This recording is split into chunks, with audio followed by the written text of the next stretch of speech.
Hello, hello, hello. How is everyone doing? Oh, wait, I'm hearing myself again. I was like, why is it so loud? Hello, how is everyone doing? This has been such a wild month thus far. I'm going through so many different feelings and it's just a lot. But how is everyone doing? Welcome to Predators Daily. I'm your host, Alexa Nikolas. What day is it? It's March 12th. It's a Tuesday. It's so nice to see everyone here. There is so much going on. I'm like trying to not only process everything that's going on, but also um keep up with everything that's going on. And I'm learning something new every day, which I'm sure a lot of people feel that way, to be honest. This is, for me personally, 17 years, or I guess now a little bit more than 17 years in the making. And I'm still honestly in shock with everything that's going on. I really don't believe it's real quite yet. I really don't. I'm like, am I going to wake up and then that was just a weird, strange dream? Like, I just don't know. I just don't know. But yeah, there's a lot going on. We got a statement from Dan Schneider himself, which I'm going to be reviewing that today. Obviously not happy about it. It's honestly the typical move when it comes to these individuals where there's deflection, Darvo tactics, and they're not really taking accountability. So we're going to go into that today. And then I thought it was important to collectively, with the survivor community and also allies, thank you for being here, to go through the Pod Meets World episode about Brian Peck.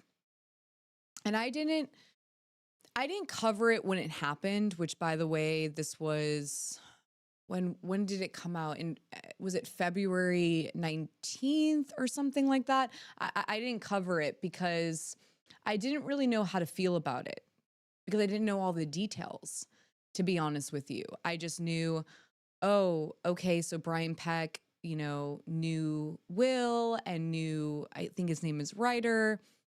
And I just didn't know how to feel about it. So I didn't want to comment on anything before I know all the details. And then I'm able to be here with the community and discuss it from an informative perspective. And then also as a survivor, myself. And so it took a minute. And now that I know a lot of the details, I felt it was very important to go over this podcast episode that they released because I have mixed feelings about it. I have mixed feelings about it as a survivor, and I want to make sure that we are listening to this podcast while we are centering the victim. And, we now know that the victim, the survivor, is Drake Bell. And that already brings up a lot because of the accusations against Drake Bell. And I see it all on Twitter, and I see a lot of people feeling so many different feelings and not knowing how to feel and not knowing how to respond to all of this. And I still think, though,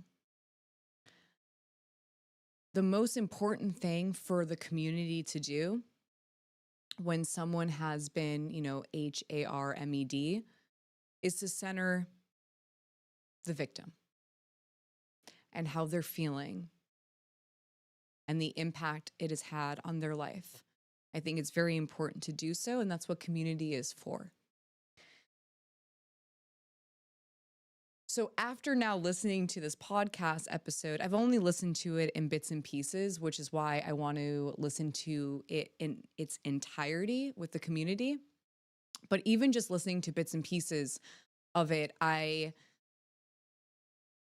this is something I was telling my husband earlier. I'm just going to be quite honest with you guys, is that when I was younger, I always got told that I was like too sensitive and that I took things too seriously and like to get over it or to, why are you taking it so seriously?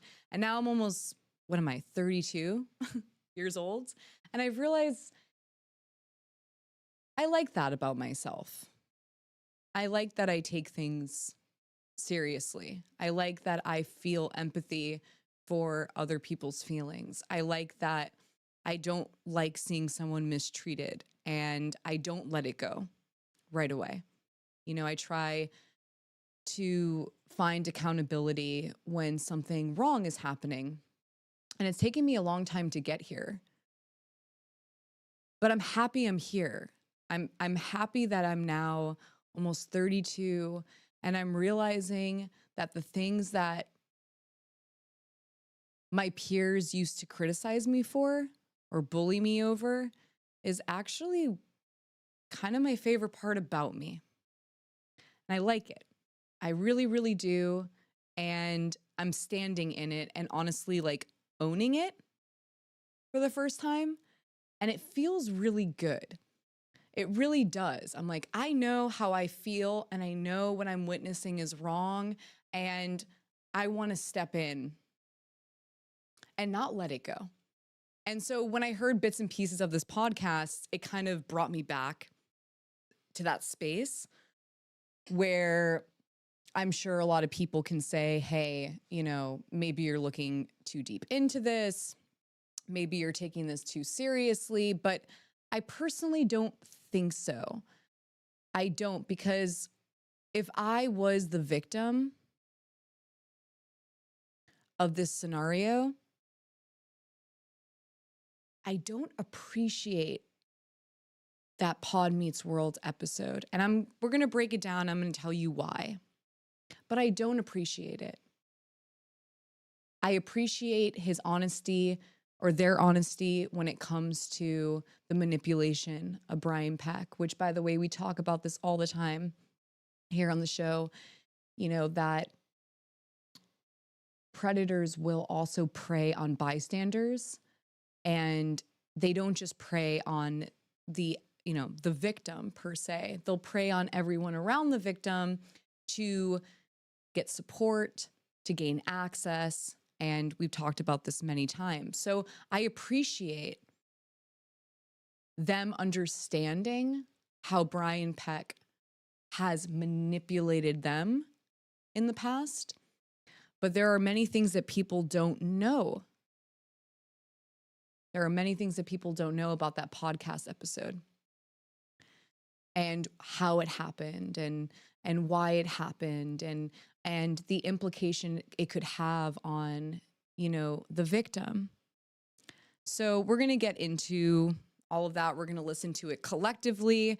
I will be pausing it, breaking it down. I'll be in the comments. In the live chat. We'll discuss it. We'll have a very open conversation. Originally, I called this episode Calling Out Pod Meets World. And, I take that back. It's not calling out, but it is giving commentary from a survivor's perspective on that episode. And there are things that I don't necessarily appreciate about how it was done and why it was done, etc. So I took back, and now we're just going to be doing commentary on it. We're going to be having an open conversation about it from survivor's perspective. And I want it to be respectful. I want it to be a respectful conversation. But at the same time, I think it's very important to acknowledge when something isn't necessarily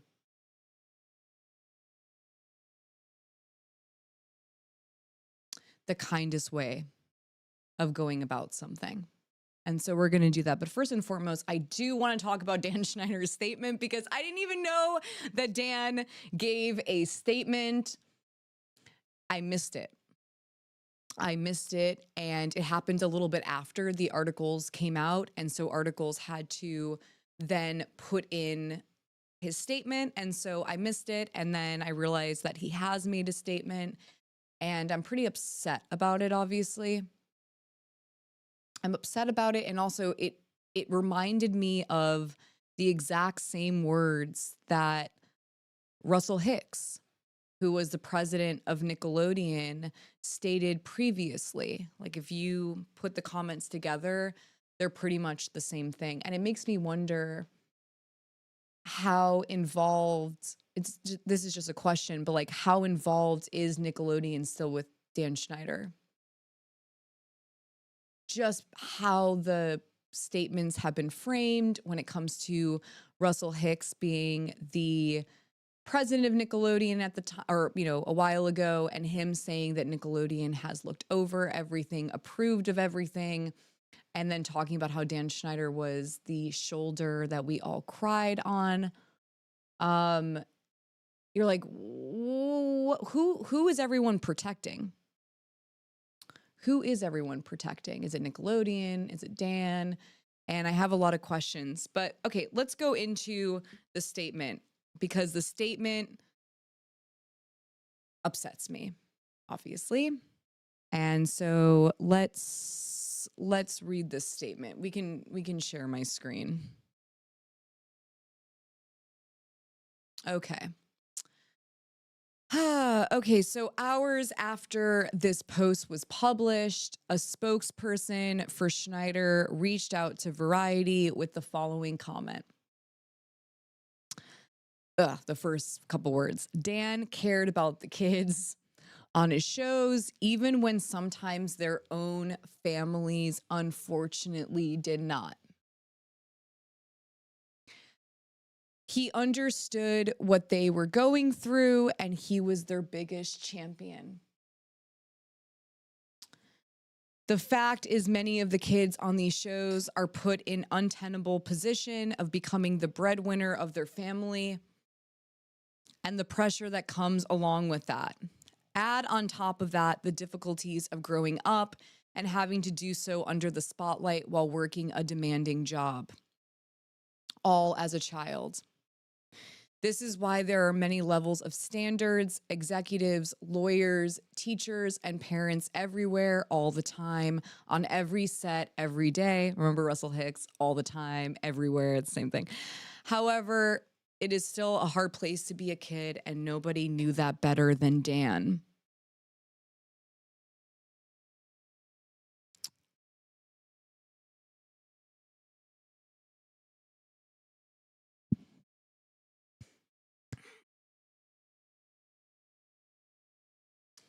Let's go full screen.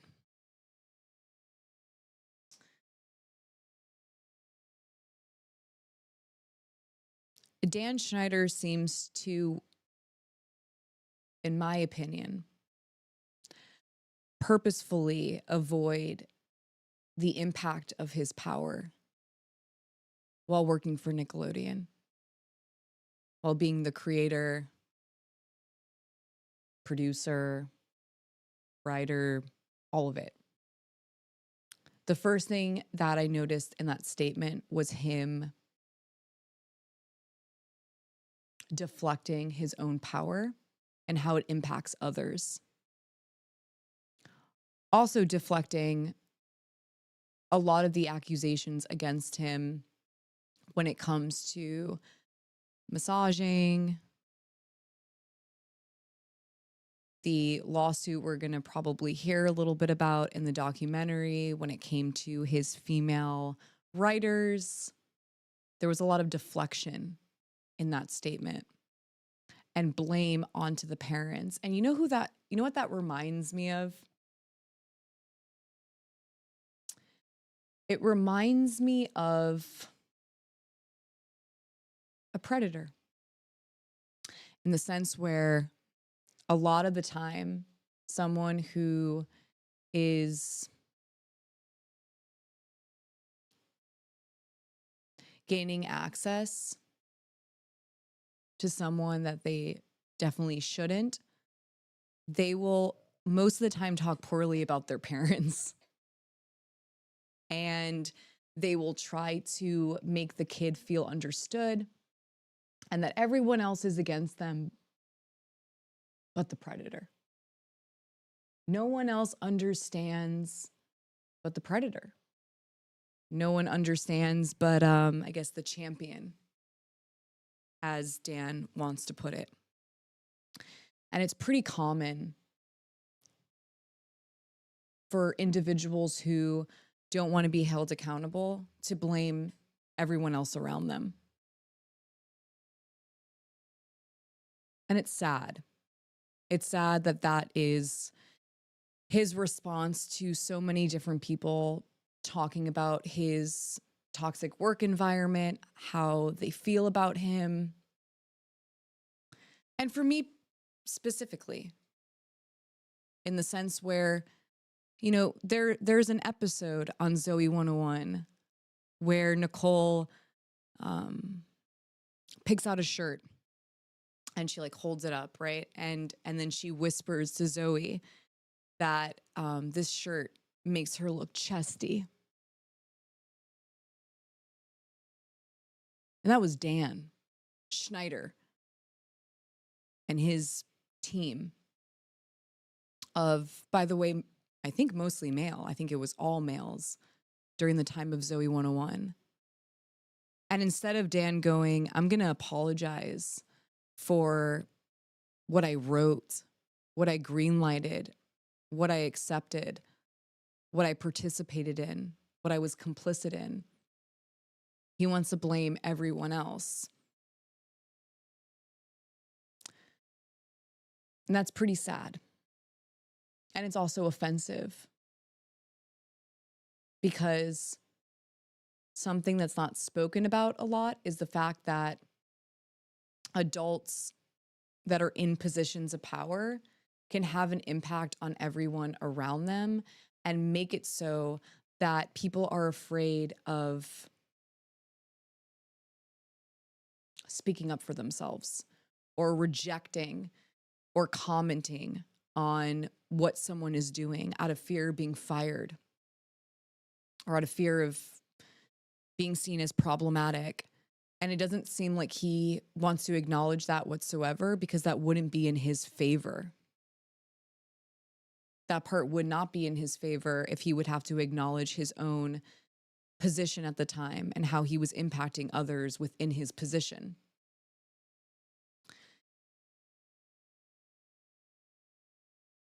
But he was not a champion. He wasn't. He definitely wasn't my champion while I was working at Nickelodeon. If anything, he left me very traumatized and left me with a form of, you know, PTSD from what I experienced as a kid and how he yelled at me and what he was like.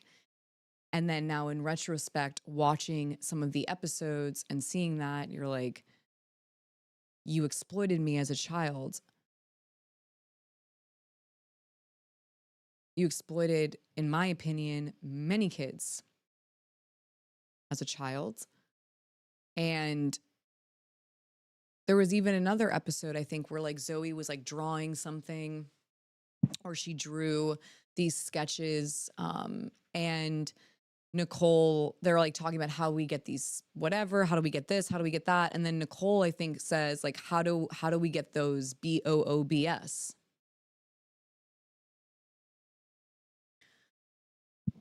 This is written by adults. And if we remember, when it comes to the law, kids cannot consent, legally speaking, because they're children.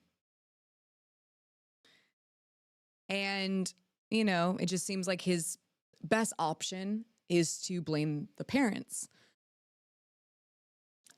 That's not taking accountability. He took no accountability when it came to his statement. He doesn't seem to actually care about the kids. The first statement saying Dan cared about the kids is wrong. He did not care about the kids. I mean, if we listen to even what Jeanette McCurdy had to say in her book, you know, that's not the example of caring about kids. The slap is really not an example of caring about kids. There are almost too many examples of, in my opinion, not caring about kids when it comes to Dan Schneider. And that statement to me is just full of deflection, full of him not wanting to be held accountable for his actions. And it also sounds like Russell Hicks all over again. I'm not sure who's making these statements. It seems like all of them have a lot to protect, especially when it comes to the network. And the network is very much tied in with Dan Schneider. And so my mom goes, "Hey, Dan, where was the teacher when Alexa needed help?" True. Teacher was with Jamie Lynn Spears. You don't care, Dan. And that is very true. So when all of that happened, by the way, with Ian, the talent coordinator, Jamie Lynn Spears, the teacher is supposed to care about every single kid on set. The teacher was nowhere to be found. Like literally nowhere to be found. We couldn't find the teacher. The teacher was with Jamie Lynn Spears the whole entire time and didn't care to check up on me. Never did, actually. From my memory, I don't remember the teacher ever, coming to me whatsoever. I just remember Dan Schneider coming into the trailer, looking down at me in fetal position and going, "What now?" And then leaving the trailer and coming back with a DVD player. Not like a regular DVD player, but remember those ones that had like a screen, like they were for airplanes, and you would like put the DVD in and it had like a screen to watch it? He came back with one of those. And he was like, "Here," as if that was supposed to make me feel better. He didn't care. Dan Schneider, you do not care. I'm just going to say straight up, you do not care about kids, from my opinion. Don't. Because if you did, you wouldn't do a lot of the things that I personally witnessed you doing and how you spoke to me. That's not caring about kids. It's just not. And it's sad that you are trying to make the world think that about you when we can all watch multiple episodes where you put kids in situations that they really should not have been put in, and you want to blame it on the parents. Way to go. Way to go. Leave that for the kids to deal with, right? You're only responsible for yourself, Dan. Well, you were responsible for the kids as well. But right now, you're responsible for yourself and your own actions and how it has impacted the kids on your shows. And now they're adults and they're letting you know, I'm not a kid anymore. I'm an adult. And I'm letting you know that you did something wrong. And I would appreciate, instead of blaming parents and deflecting, that you took accountability for your own actions. But you're not going to do that. And so here we are. Here we are once again. Hi, Josh. Dan Schneider needs to be locked up for infinity and beyond. I love the Disney. I love the Lightyear ending. Yeah, I mean, I just feel like Dan Schneider needs to be held accountable. I don't even know what that looks like yet for him. But he is refusing to be held accountable. Even though this doc is about to come out, I'm not sure if he knew that Drake Bell was going to be sitting down and, telling the world about his own personal experience, while working for Nickelodeon. I'm not sure what he knew, but I'm so tired of everyone's deflection. It's getting old. It's exhausting. It's so archaic. Let's just get to the root of it. What happened? How can we be held accountable, do the right thing, not deflect, and then be better people? He's just in the old world, and then we're just going to leave him there then. That's his legacy, and if that's what he wants his legacy to be, so be it. That's just sad. But if that's what he wants, then, like I said many times, accountability has to be consensual. So it has to be something that a person is willing to do, and you can't force someone into it. You have to just hope for the best, and if they don't, sadly, we can't force anyone to be held accountable.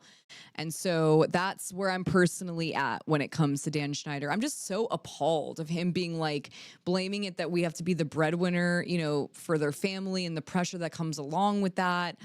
like growing up and having to do so under the spotlight, like then why were you, what's with the NDA, Dan? And also, why were you putting kids in experiences where they're on the edge of the bed throwing water on them, bro?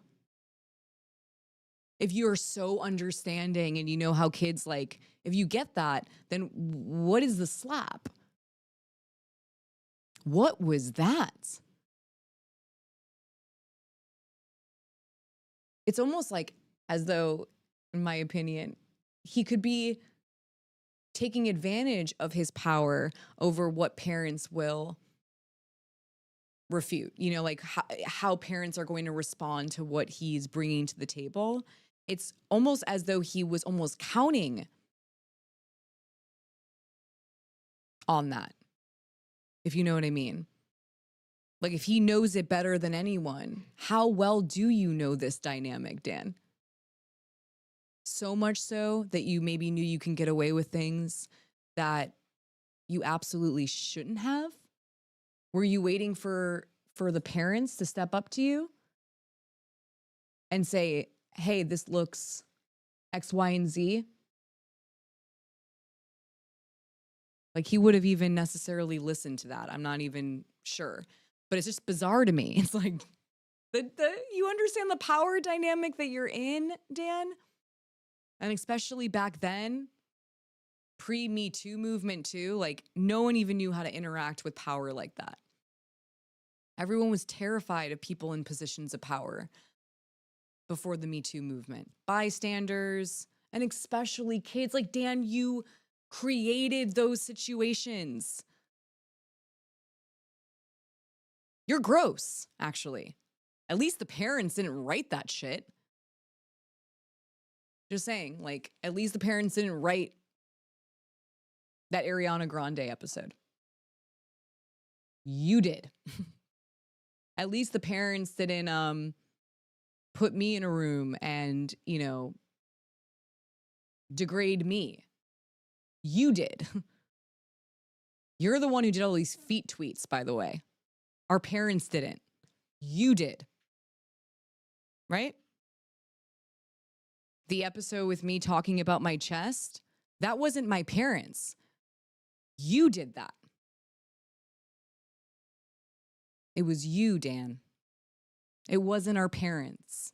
That's a whole other conversation, which we will have, not you.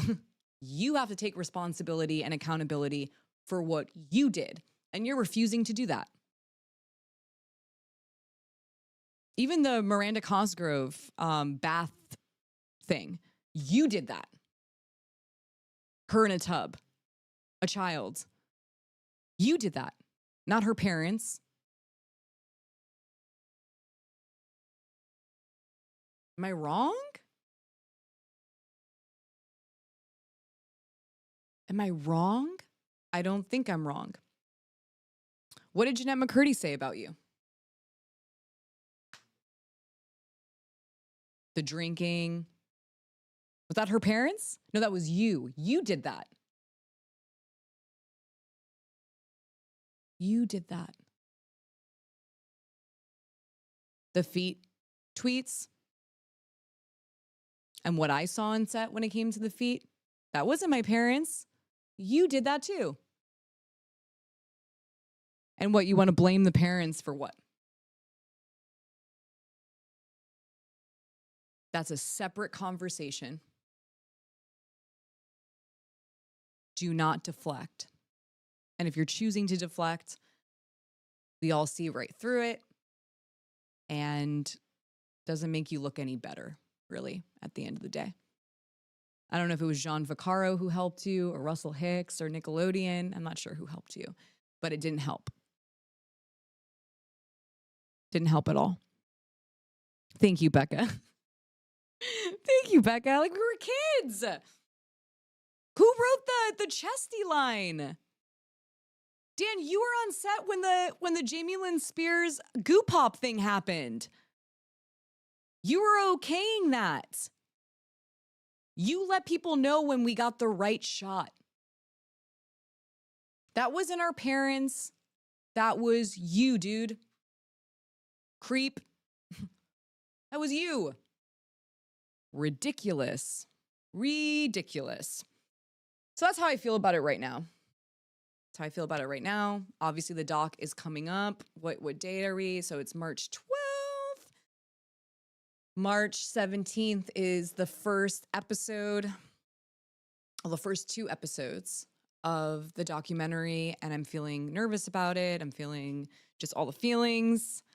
And we're basically, here comes the countdown. And wow, has this been a journey, because not only is it a lot to process, the fact that we're getting into so many different people's stories about their experiences with Nickelodeon, their experiences when it comes to working for Dan Schneider, but Drake Bell came forward about being a victim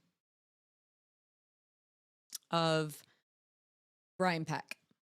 And to see how the media has, other than Business Insider, other than Kate Taylor, how the media at large has created these headlines about Drake Bell has been like a little bit upsetting, just because it's like alleged this, alleged that, alleged this. And this is somebody who is a convicted, from my knowledge, SO. And when does it get out of it being an alleged experience? When does that happen? I did appreciate the Business Insider article. I thought the headline was well said, but it's just a bummer to go look at the other headlines and just see it as alleged this, alleged that. This was something, I don't know if people knew until now, but Drake Bell, this is the victim of Brian Peck.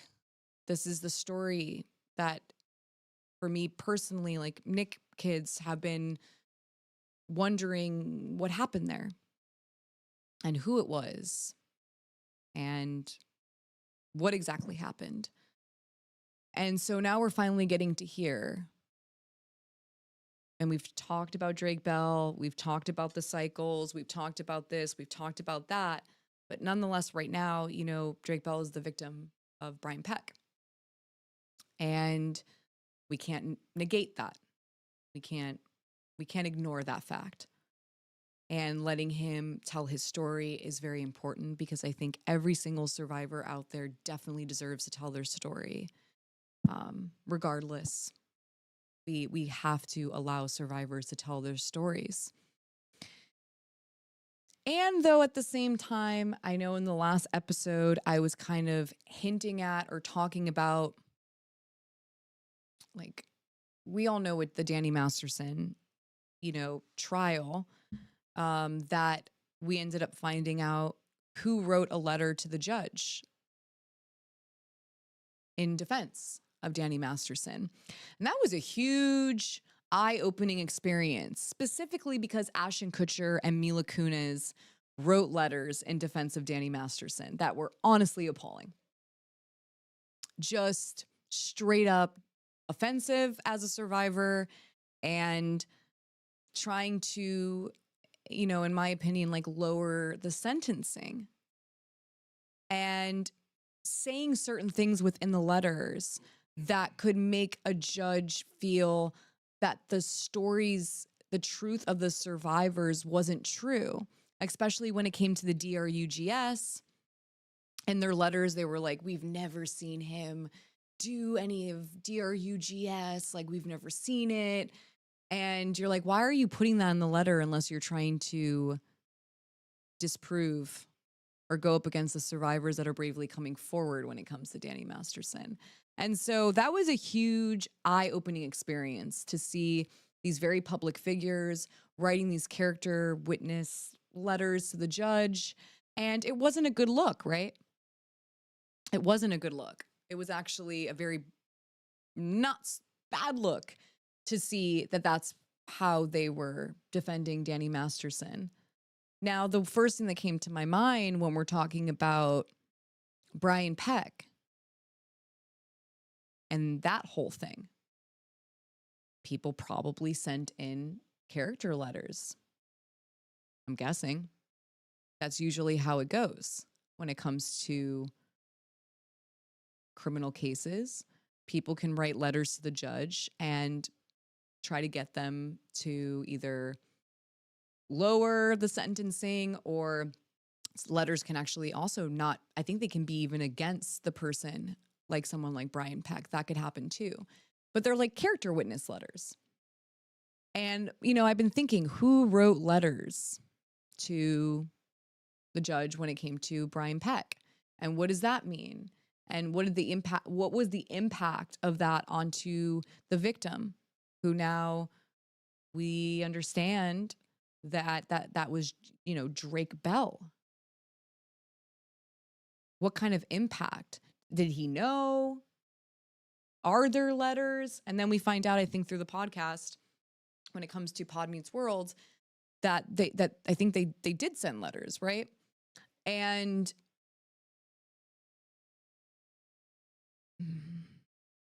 let's get into the episode. I'm not going to really necessarily say my full feelings quite yet.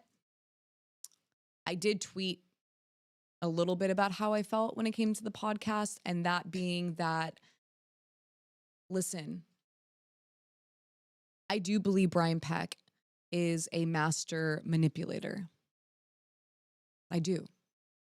I believe that he had been manipulating many people around him. We talk about that a lot, that predators not only target the victims, they will target everyone around the victim, or even in different circles, so that people will defend them if and when they ever get caught for something that they did. And actually, the bystanders are very, very important for a predator.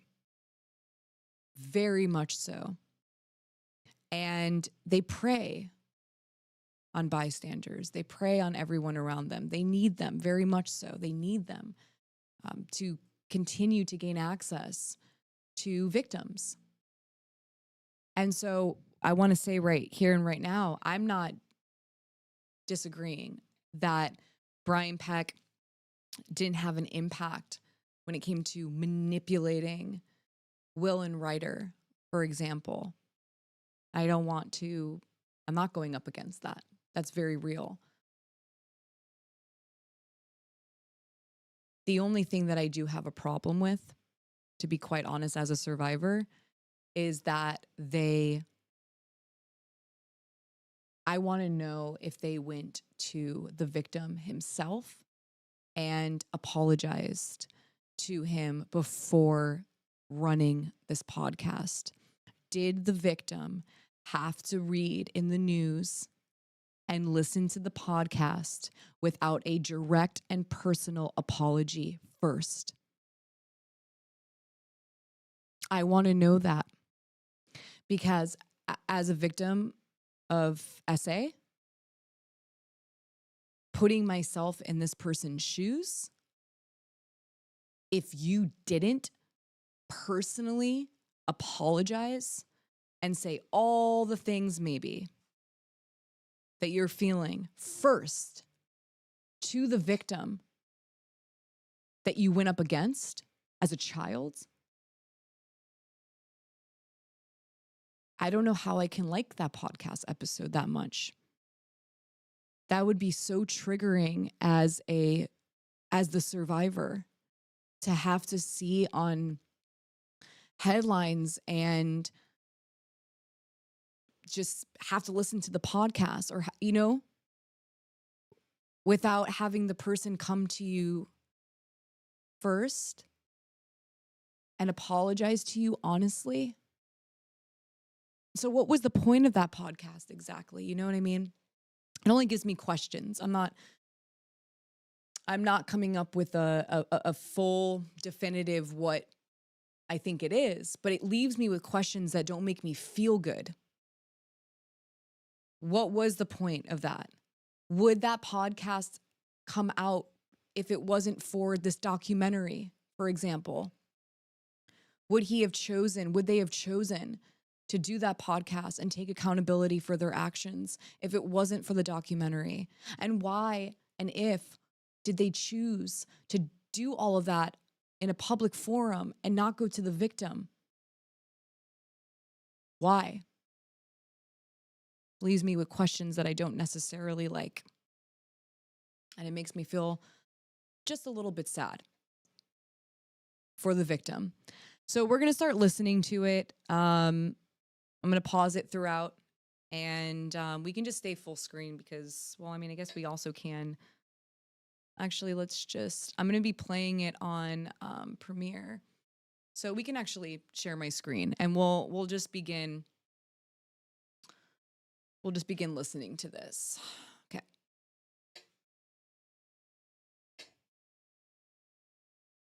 Oh. I can't hear it. Oh, it's okay. I was like, wait. Is it I was like, no, Premiere. Okay. Make a power move against frown lines with Daxify at Pacific City in Huntington Beach, March 19th from 10 a.m. to 5 p.m. and at Century City in Los Angeles, March 21st from 10 a.m. to 5 p.m. Ethical reacts. Okay. Wait. Okay. I'm going to just have to say it. I'm just going to have to just be honest with the community. Let me go full screen for a second. Okay. First and foremost, if I was the person who wrote a letter in defense of the PDF file, and now we're fast forwarding into today, I don't know if you addressing that with ad revenue is the best thing.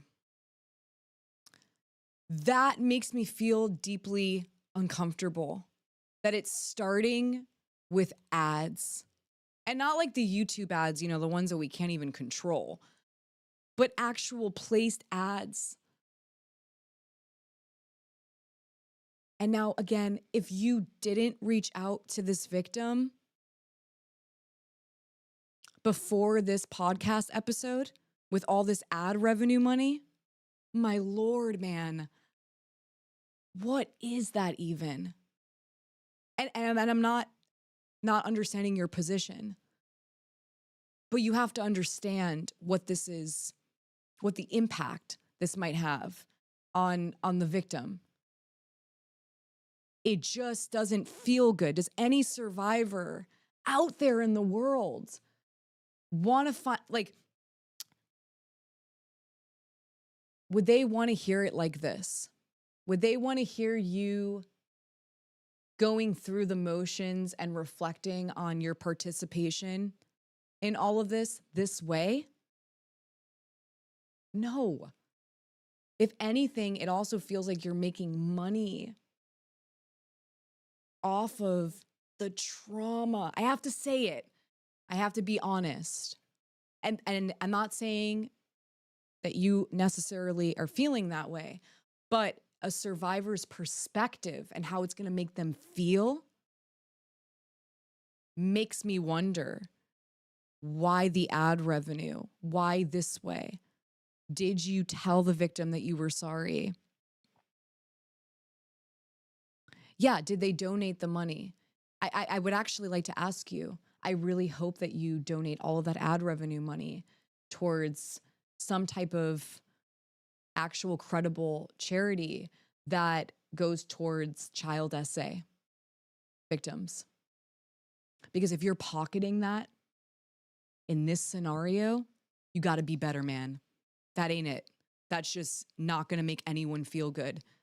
It doesn't make you a bad person. It just makes you somebody that does have an impact on people. And that to me just makes me feel very deeply uncomfortable. It's like, eee! Okay, so let's continue, but I just have to say that because that just wasn't, this ad situation is freaking me out. Freaking me out. Okay, let's continue. Top area aesthetic providers will be on hand to answer your questions about Daxify, the only peptide-powered frown line treatment. Sign up for your consultation today at yourpowermove.com. The effects of Daxify may spread hours to weeks after injection, causing serious symptoms. Tell your provider right away if you have problems swallowing, speaking, or breathing, eye problems, or muscle weakness, as these can be signs of a life-threatening condition. Do not receive Daxify if you have a skin infection or are allergic to botulinum toxin products. Tell your doctor about your medical conditions, including any muscle or nerve conditions, and all medicines, including any side effects. This is all going into an episode where he's about to be like, yeah, I defended a PDF file. And this is my open letter to the world about it. Gotta make money while I do it, though. Real quick. I don't want to say anything defending them, but it's probably just in their contract with whoever. Oh, right. Whoever they're but then you have a podcast with. But it still makes it as weird, but it's true. Yeah. It could be iHeart, you're saying. Like iHeart places it in.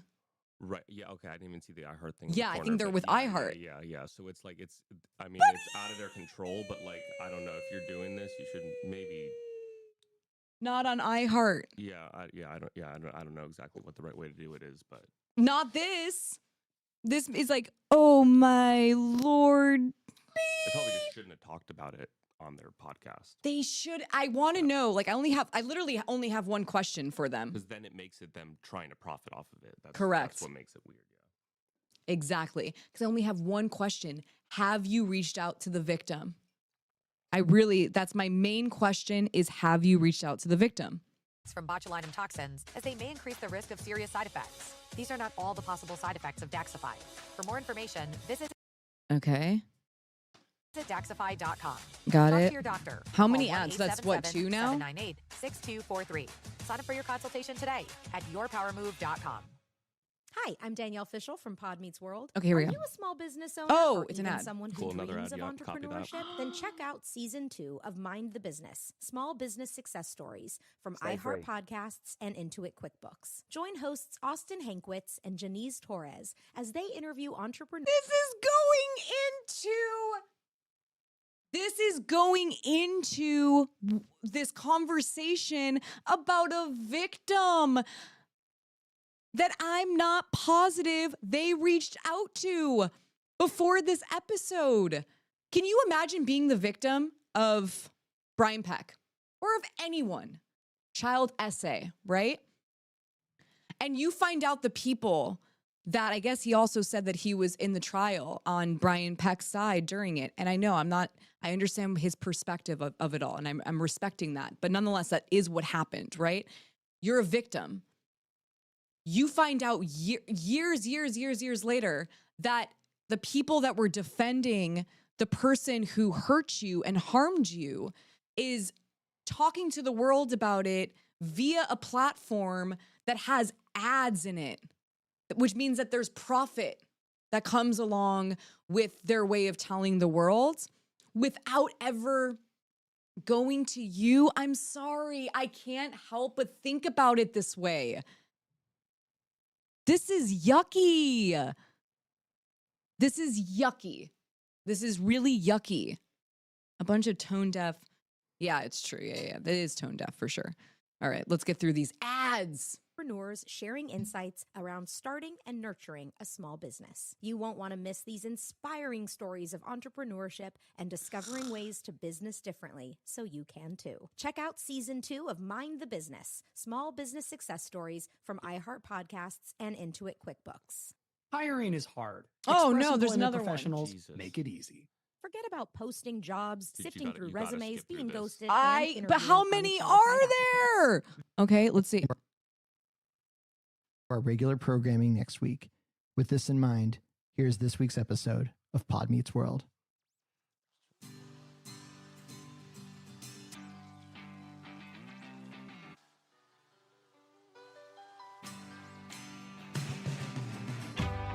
What is this? I was like, what is happening? What is this music? This is their intro music, it sounds like. Hello. Whoa. Okay, Welcome to Pod Meets World. This episode is going to be a little out of format and with a slightly different tone, but we do. Oh, I'm sorry. What's her name? Topanga. Topanga.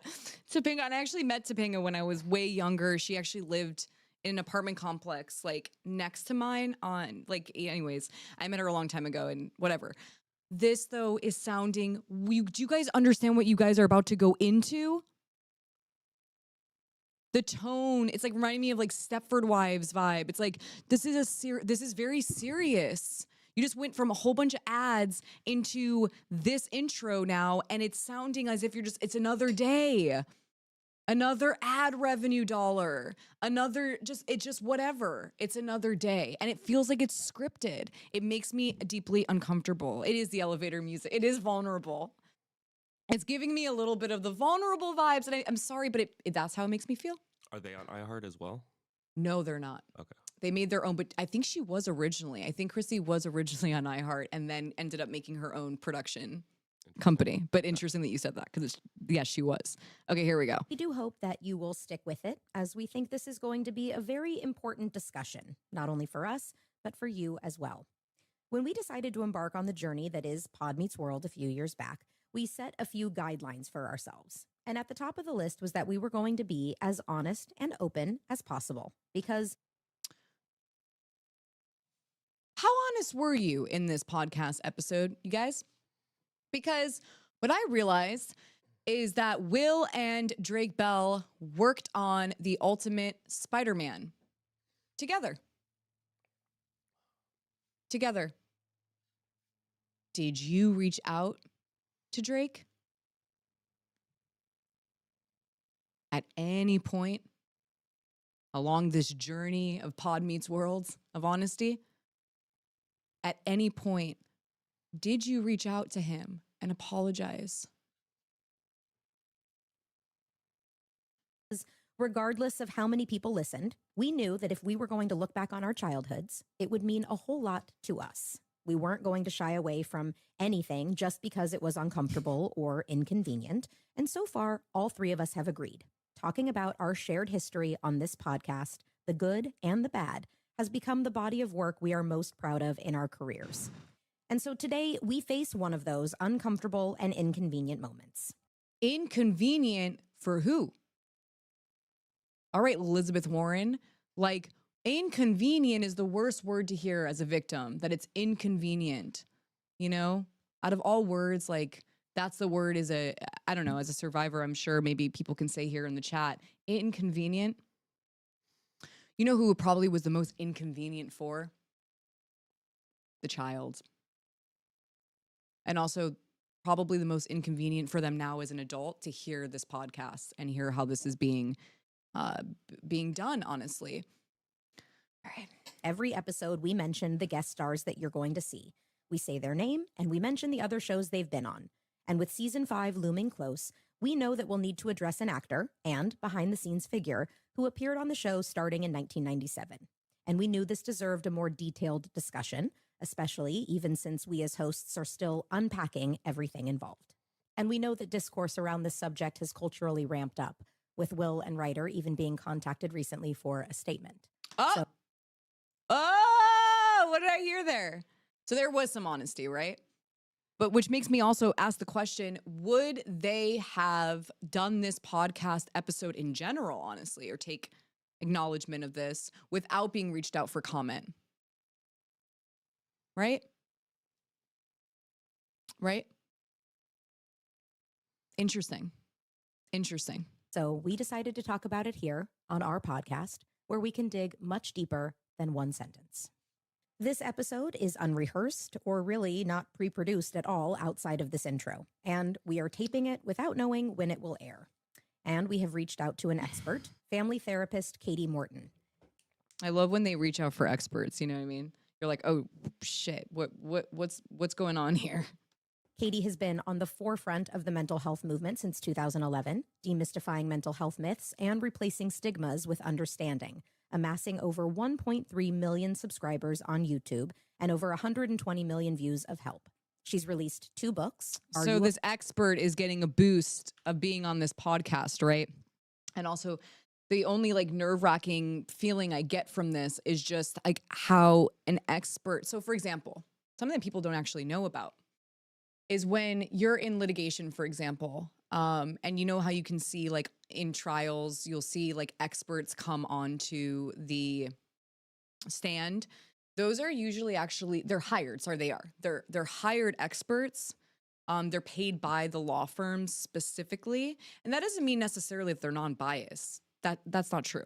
But you have to understand that there is a payment factor, and sometimes these lawyers have worked with these experts before, and they kind of know how they are going to either be as, you know, a disadvantage or an advantage, right? And that's not saying that experts aren't needed in trials and that they actually can be very helpful for the good guys, but also for the bad guys. Let's say, for example, just in general, it's good to understand when experts are even used in a trial scenario, they are hired people. And they have worked sometimes with these law firms before, and they are there to help their client. So just a little side note. And whenever I get experts, I'm like, Okay, a guide to caring for mental health, and the book that brought her to us today, 2021's Traumatized. Identify, understand, and cope with PTSD and emotional stress. Hello, Katie. Hi, thanks for having me. Thank you for being here. In 1997, for the start of season 5, a new stand-in was brought on the show. He had worked on sitcoms. why does it feel like she's just reading through a telegram? It's just freaking me out. It's like another day of an I'm like freaking out just because of what is actually happening and what they're talking about. Comes before Boy Meets World in similar capacities, also moonlighting as an acting coach. And as you've learned from this podcast, since it takes a village to produce television, he was added to a roster that was always constantly changing. And so this is when Brian Peck entered our lives. He would eventually become a mainstay on set, not just working on the show and appearing on it with many small roles until it concluded in 2001, but integrating himself into Will and Ryder's personal life, becoming part of their most trusted inner circle, despite being more than 15 years older than both. And I believe that. Like, this is what predators will do. They'll integrate themselves into everyone's lives for their own personal agenda. It's like, this is very real. So I understand what is being said here, and I can honestly validate that is what they do. Both of them, and crossing many workplace boundaries. And then, in August of 2003, he was arrested in Los Angeles, then 43 years old, for lewd acts with a child that occurred in 2001 with an underage student he was coaching. To say this came as a shock to us at the time would have been an understatement. We saw no signs of this behavior and were not victimized ourselves, and were constantly being told by this person, who was our friend, that he was the actual victim. In the end, he was convicted and spent 16 months in prison. You see the perception framing, though, a little bit here, where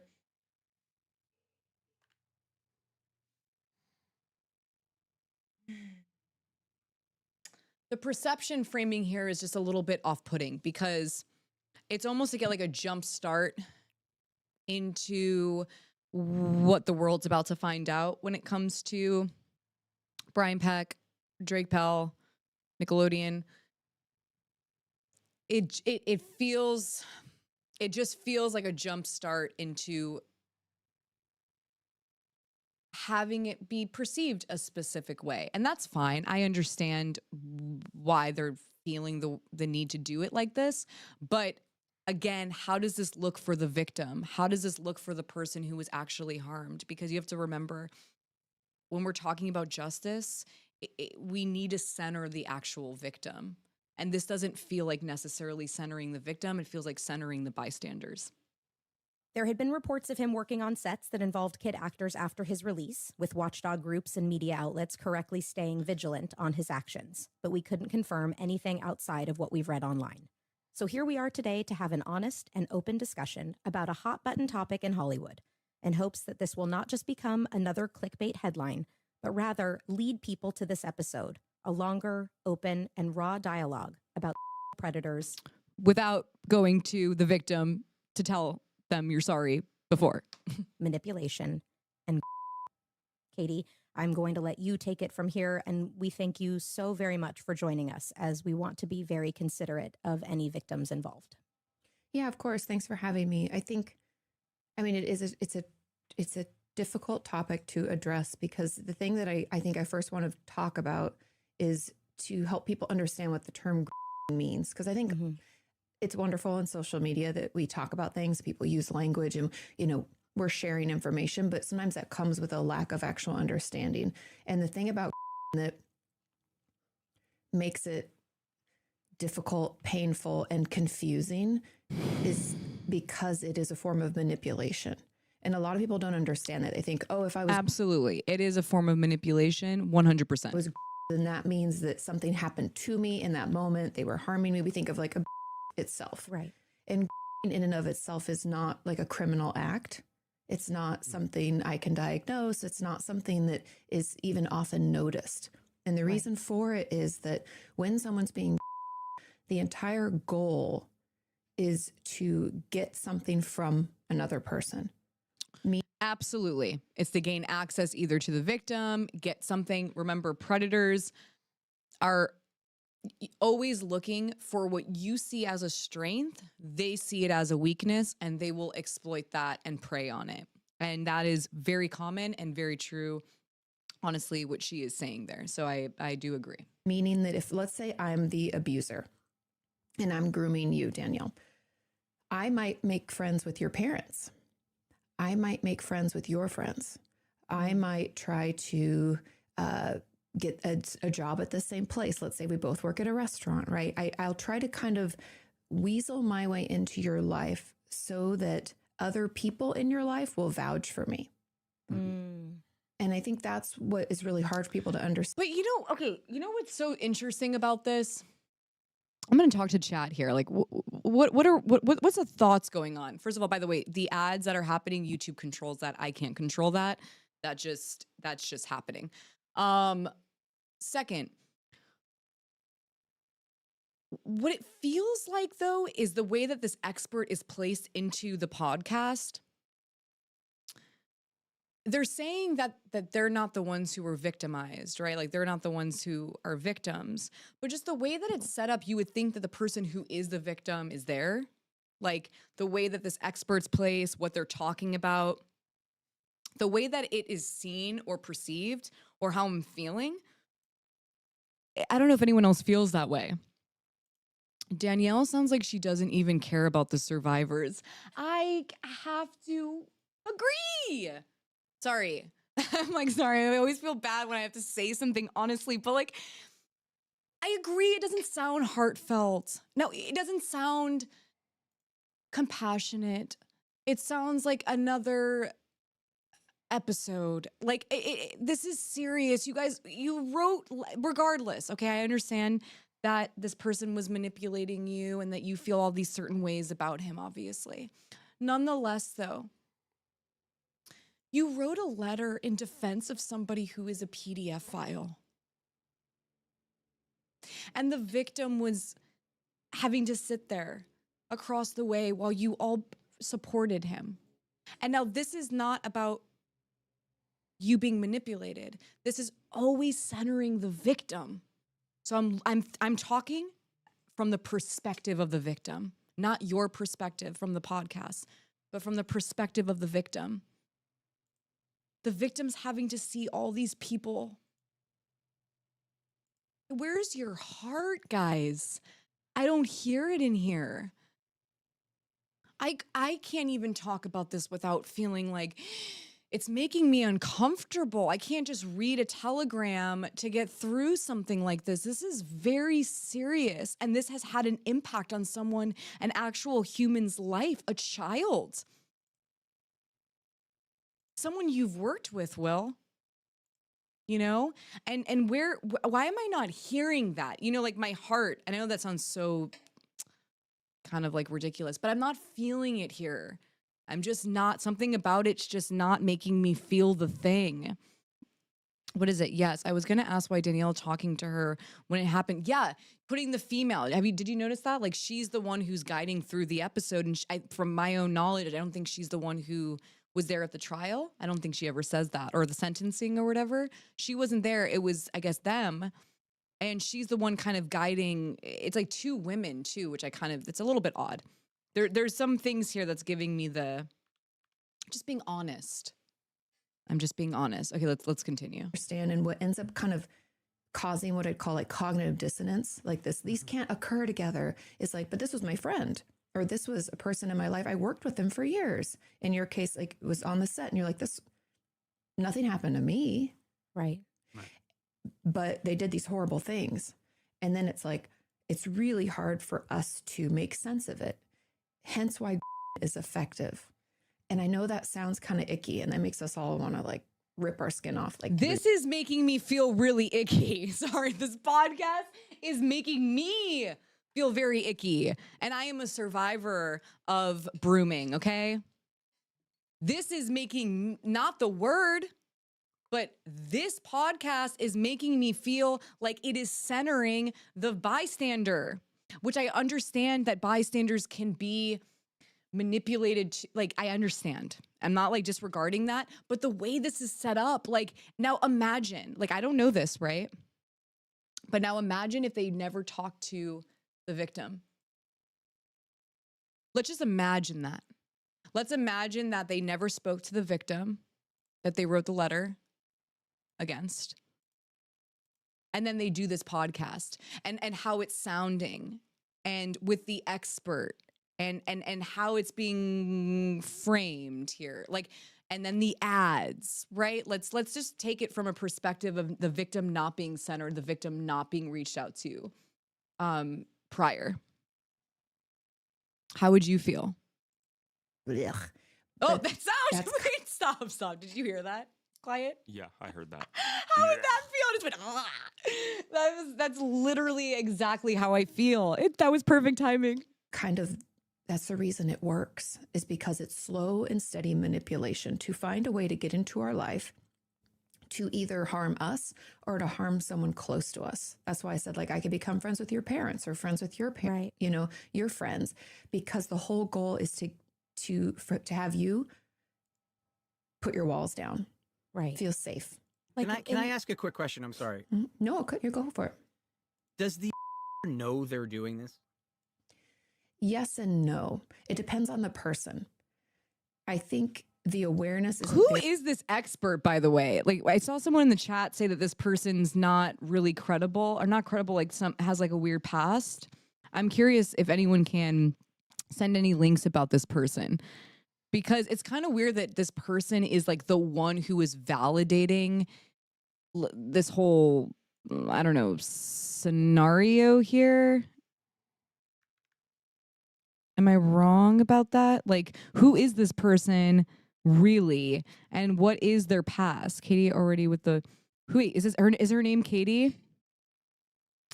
Wait, the explanation of brooming feels like them trying to justify previous support of Brian Peck. That's exactly, who said that right here? Bye.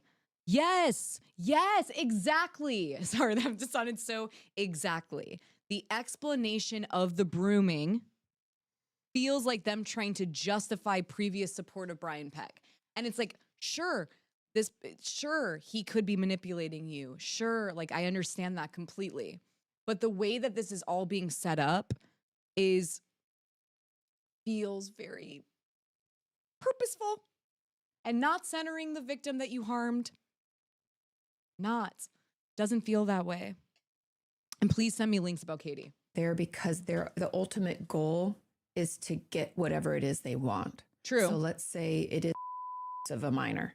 If they're attracted to a certain kid or a certain person, then the goal is to get that. Does that make sense? So whether or not they're really aware of, oh, what I'm doing is like behavior, it's almost like when you're a kid, you know, and you want your parents to let you go to a party and they've said no. And you're like, I'm going to ask dad. I already asked mom. She said, no, I'm going to try another way. It's that same type of experience where the goal is to get that end result. I don't know if like comparing it to a kid wanting to go to the bird. I don't know about that. And we don't care how we get to comparison. it. That's a good question, Will. Oh no! Make a power move against frown lines with Daxify Here at we Pacific go. City in Huntington Beach, March 19th All right, from 10 a.m. to 5 p.m. ads, and at Century City in Los Angeles, March ads. 21st from 10 a.m. to 5 p.m.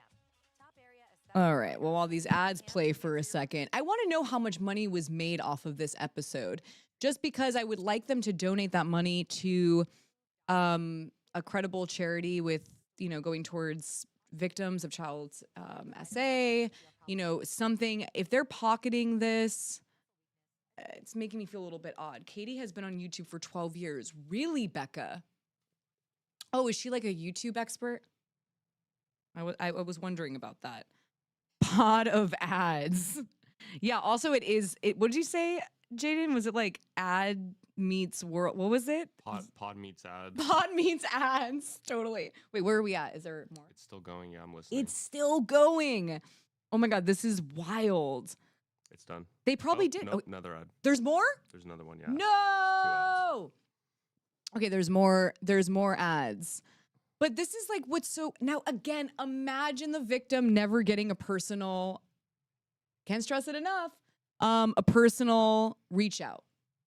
And this is what they're having to listen to get like a sense of what this person thinks. Oh. Neighbor to Neighbor empowers you to grow your community. Wait, there's still an ad. Visit caneighbors.com. You guys.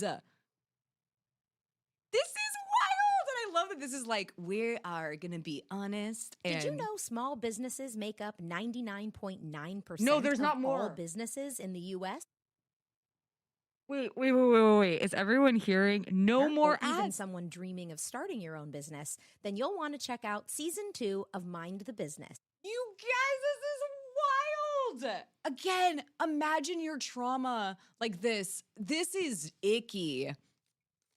This is the most cringe thing I've ever listened to. I'm not gonna lie.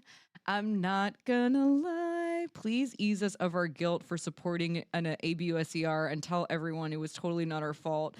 Also use our code for Squarespace. Stop. Wait, who was that? Angela? Wait, did it start again or is there still ads? Oh, still ads. No, there's not still ads.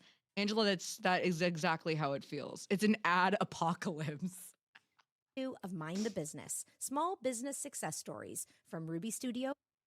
You guys, Fast forward, though. I want to experience Okay, that got it. because I think it's Yeah. really important to. Yeah, I feel you. Let's experience those ads, shall we, while we're having an honest conversation. You Oh, we're might back. Become friends with my parents. Is the goal in that situation that my parents would then trust you? So now my parents will allow you to have access to me. And if my parents trust you, it may help me feel more trustworthy around you too, because it's like, well, when you look around and you go, hey, if we all agree that this person's cool, there's much less questioning that needs to go on about whether or not this person is cool because we all agree. 100%. Okay. And I think especially in the case of being like a child star, you have often more responsibilities than a normal child. And unfortunately, that can also come with like less protectorants. Like our parents might not be as involved. Wait, by the way, has he spoken yet? Wait, am I tripping? Like only like once or twice, right? Like I haven't heard Will or Ryder. Aren't they kind of quiet? Yeah, I've only heard like her and then one other person talk. And I don't know who that one other person was. I don't even hear them. They're like, let these other people speak for me to make me feel more comfortable about what I did. Which I don't know how this person worked their way into your life specifically, but my hypothesis would be that they made friends with your friends and started hanging out to make it more normalized little by little, because then it doesn't feel, because that person was way older, right? Yes. Which as adults now, if we saw, like, remove ourselves from it, if we saw like a 15-year-old hanging out with a 30-year-old, we'd be like, that's, I mean, I'm 40 and I don't even think I can really hang with like 20-year-olds, right? Right. I think I can until we're together. And then I'm like, oh my God, I guess I am 40. I'm sorry, but like as a survivor, I really feel like this is about to get into a conversation with the victim of Brian Peck. Does it not? Or am I the one? Like, does it not feel like they're about to get into the conversation? Like, it doesn't feel like somebody who defended Brian Peck and who got manipulated into that.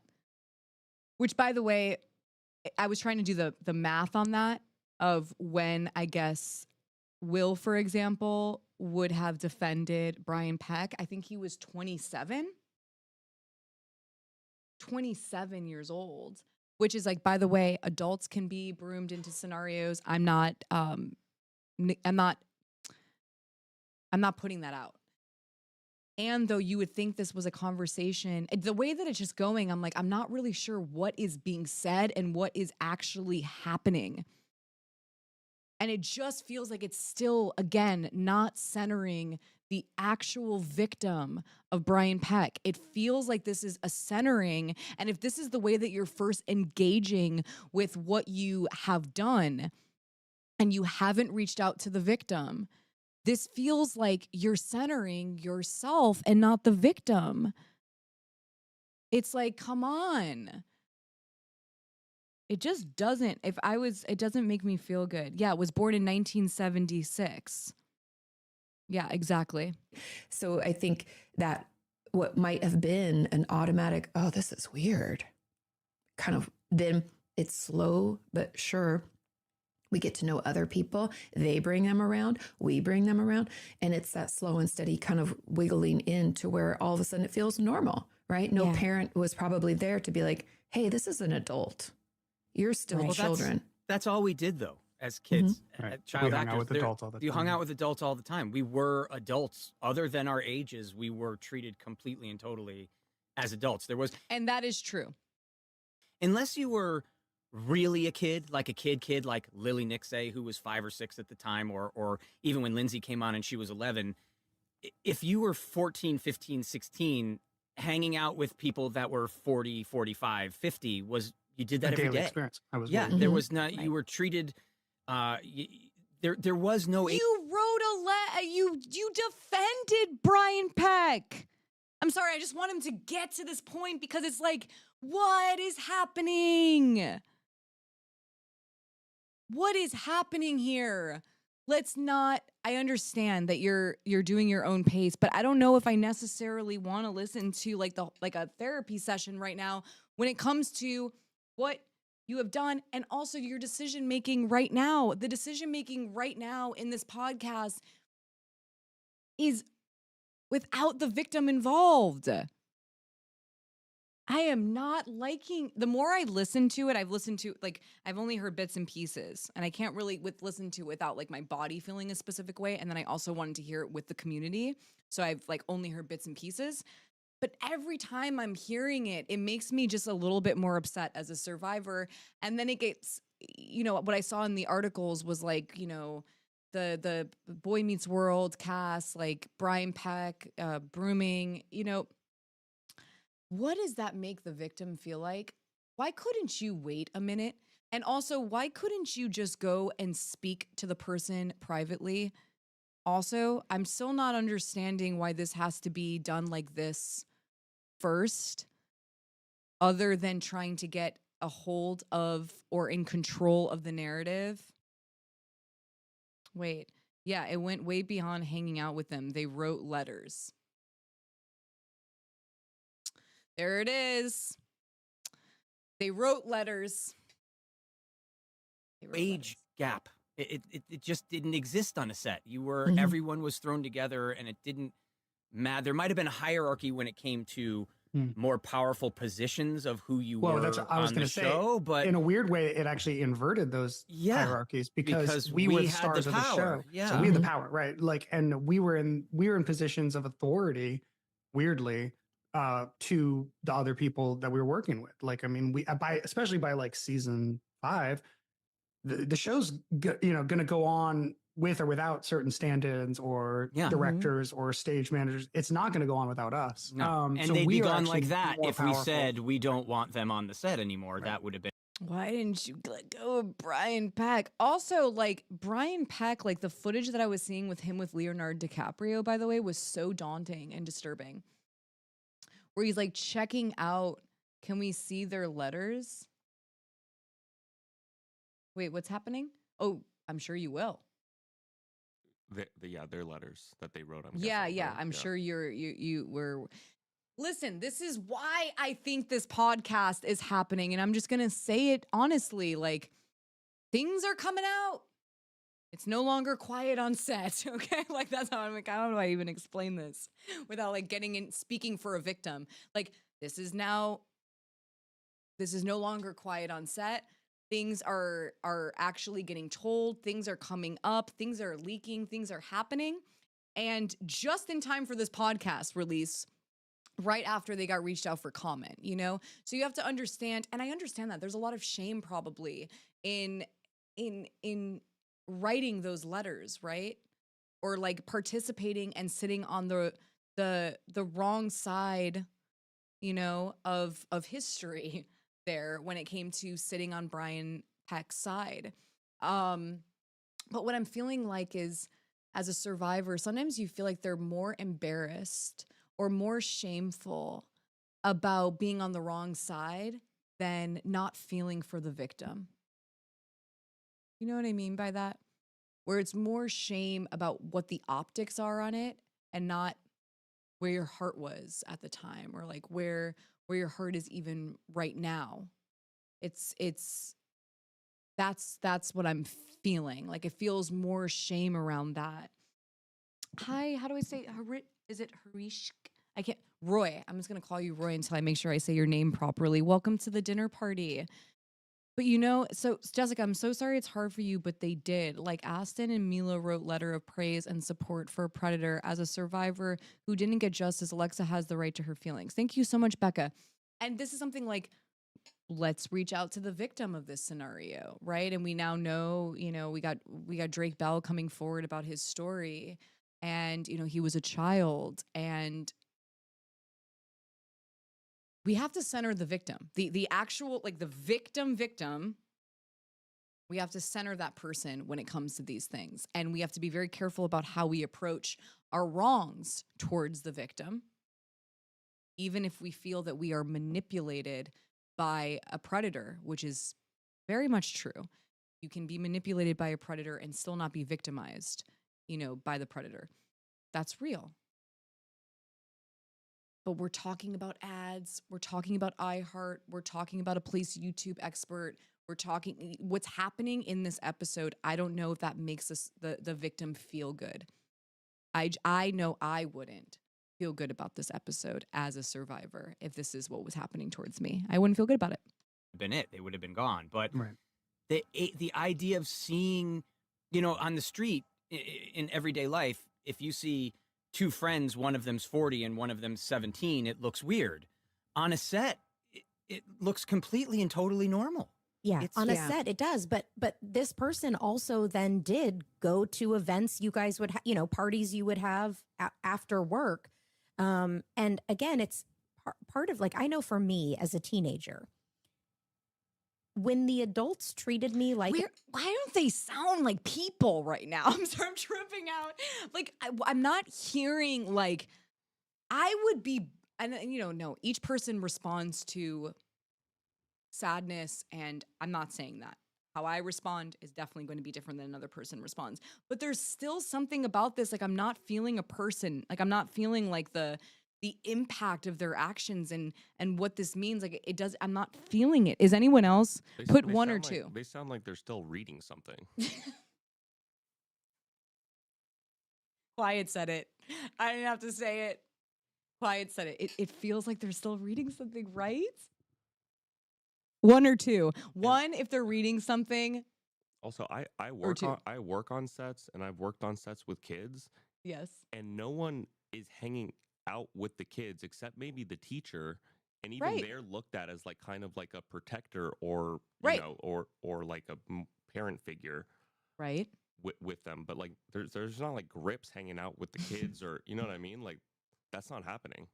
That's true too. I never saw that on and if that was happening, it would be looked at as weird. 100%. I mean, even she says in the beginning, she's like, oh, there was boundaries that were crossed, but we would never believe that he did this. It's like, well, if you were already seeing boundaries that were being crossed by this person, how is that you would never believe that this person did that? Okay, one. Okay, wait, everyone's giving one that they're still reading something. They're totally, let's listen. Like an adult, that made me feel so good, because all I wanted, was to be seen, was to be an adult, and was to be mature enough to hang out with other adults. So them coming to a party or them hanging out with my friends didn't make me think badly of them. It made me think very highly of myself. Yourself, yeah. Of course. It's an unfair thing for the kid in a relationship to go, hey, is it weird that you want to hang out with me? It should be the adult who knows. Yes. What on earth am I going to do hanging out with a bunch of kids? Like, that's a boundary. All right. Can we just still figure out really quickly? So Boy Meets World aired in 1993, right? From my memory. It aired in 1993, and then let's figure out the dates on this. So how old was Will, Ryder, and Danielle when the first episode aired? I'm just curious because they're talking about season 5. So if they were on season 5 and it was 1993, would that make them like some of them 24 years old, 25 years old? I don't know why I'm hearing them talk about like kids. Because from my memory, and I could be totally wrong. Now, please correct me if I'm wrong. So Danielle is now 42, 43. Okay. And then isn't Will 47? And then you have Ryder being 45 or something. Okay, so yeah, 1993 to 2001. Okay. So, but doesn't it sound like they're talking like as if they're, am I hearing this wrong? How old were they? So Danielle was 12, I think, when it started. Well, how is that possible if she was 40, if she's 43 now and it started in 1993? She would have been 16, 15? Maybe I'm wrong. 44. I believe Ryder and Danielle were teens. Will was 17 in 93. Okay. Turning 18? Because his birthday, what, 1976? They're older. Yeah, that's what I'm just picturing them older. So it's a little bit hard, like how I'm hearing it versus she was 16. Okay, she was. Okay, so she was 16 and they were almost turning 18. Got it. Okay. I just want to clarify that because it's making there, remember, Drake, we're talking about 14, 15 scenario here with Brian Peck.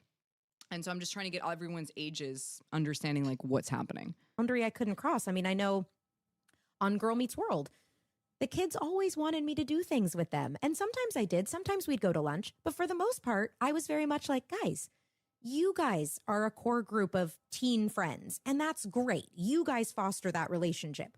But just because we all work together doesn't mean I should be at your hangouts. Like that. Totally. And I think that's why you're a little more vulnerable in that particular situation when you feel like you're the adult or you have as much power. The power dynamic is a little bit off and there aren't, I assume for most of you, your parents weren't like on set. I just wish this wasn't a podcast episode. And I just wish they would just go and talk to the person who was harmed and like have a conversation and go. But it feels like this is a defense mechanism situation that's happening. It's like, what are we all talking about? Let's just get to the thing that happened here and let's just get there. I understand what you're trying to say, but like, what does it say here? Danielle always guides the episode. Her husband is the producer. Oh, her husband's the producer. Got it. Sorry, but Katie Morton has a problematic past with her licensing. Can you please tell me more, Melanie? Because I'm already kind of getting like just weird feelings from this person, Katie, and I'm just wanting to know like who is Katie? What's the problem with the licensing? Every day, checking in on you. Not by that point. Not by season 5. Yeah, and so the people in your life who should have been like, this is weird. Because you, again, like to Danielle's point, like you're not supposed to, as a kid, be the one that's like, this isn't right. We want to be cool. I remember when I was a kid, like counting down the days until I was 16 or 18 or 21, like everything was like, I wanted to be responsible. I wanted people to take me seriously.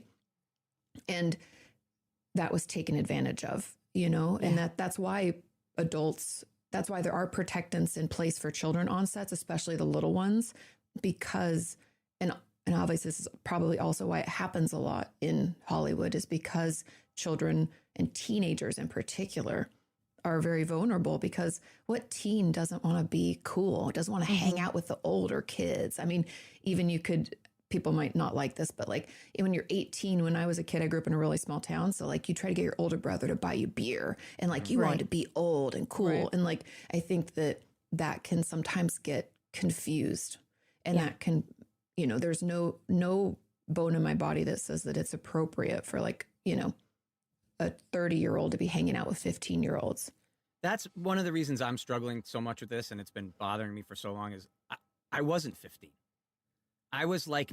Okay, here he goes. Okay, let's create the space here, dude. Go ahead. You weren't 15. Okay, let's go. 19. Okay. And so he was 19. I wanted, because I'd been an actor for so long, because I've been living by myself, I want to look back and think that I was worldly, and there's no way that I could have been taken advantage of at that age, and there's no way that I could be manipulated like this because I was an adult. And that's one of the things that's really sticking with me more than anything else, is that I have this anger towards myself of where it's like, you were supposed to know this then. Were you though? I don't know. No, here's a very important thing to say here is that everybody can be manipulated by a predator. We got to think about even just capitalism. We got a government. This is all predatory behavior. Predatory behavior is happening to everyone at every age. It doesn't mean you have to be a kid or young to be, you know, manipulated by predatory behavior. So, you know, we must create space for that word also, brooming, for example, to be used for adults as well. Adults can be broomed into scenarios. For example, like look at Nick ads, like that I was tweeting about the other day. All of this is predatory behavior, and we can all be susceptible to it. And we don't have to have shame around being, you know, susceptible to it. These are masterful individuals. They're beyond manipulative. They know it's like watching a cheetah. Yeah, master manipulators. Look at a cheetah, like, you know what I mean? In the wild, like it is so focused and they know exactly what they're doing. And so there's no shame around that. And I don't want them to have shame around that. And though at the same time, let's get to what exactly happened here.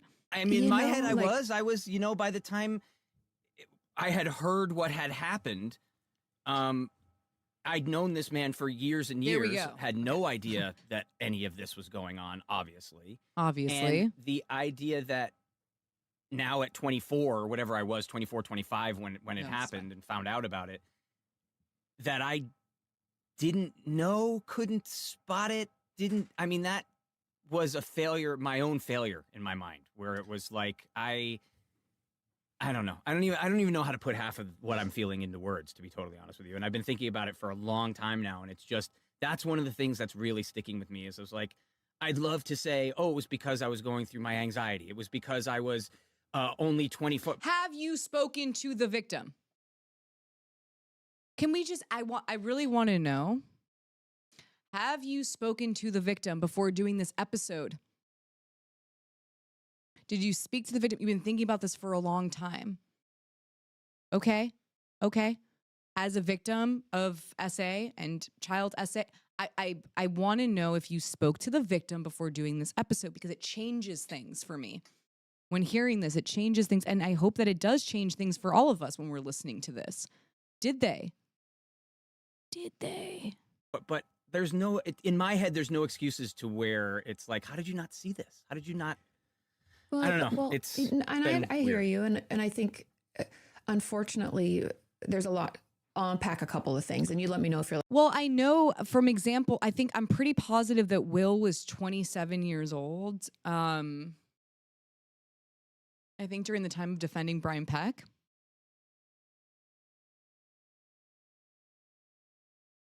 This whole episode just feels like to be honest with you, as a survivor, the reason why this is making me really icky is like, I don't like this. And I want them to be better than this, because I really feel like this is just not it. Like, this is bizarre to me. If you didn't speak to the victim beforehand, if this is how you are talking about this without talking to the victim, I mean, this is just, I'm sorry. You're like, Katie, you're way off base. You can tell me like, that's stupid. I don't agree. But I think when we look back as adults, so I mean, I don't know how old each and every one of you are, but I'm 40. Even at 25, I would say I was like adult light, right? Like, right. you know, right. But when we look back on old experiences with our adult glasses, it's hard for us to know or remember what it was like to actually be a kid at that age. Is this about the victim, or is it, you know what I mean? Like, what is this for? What is this for? It feels like shame. And I know that feeling of shame. Like predators specifically do things to get people into scenarios where they're feeling shame. And that's how they control them from not saying anything to others, is they want to get the victim into a situation where they're feeling shame so that they don't come forward about what's happening to them. And so I can empathize with what they're talking about. And at the same time, it's not just icky, but it is a sign of shilling beyond compare. And this is what I'm feeling too. Right? This doesn't feel good. 18, I would still say as a kid. I mean, I was a kid. Like, I was not making good decisions. So we forget what it's like. And then you're judging younger you with adult you's knowledge. Right. And younger you didn't even know.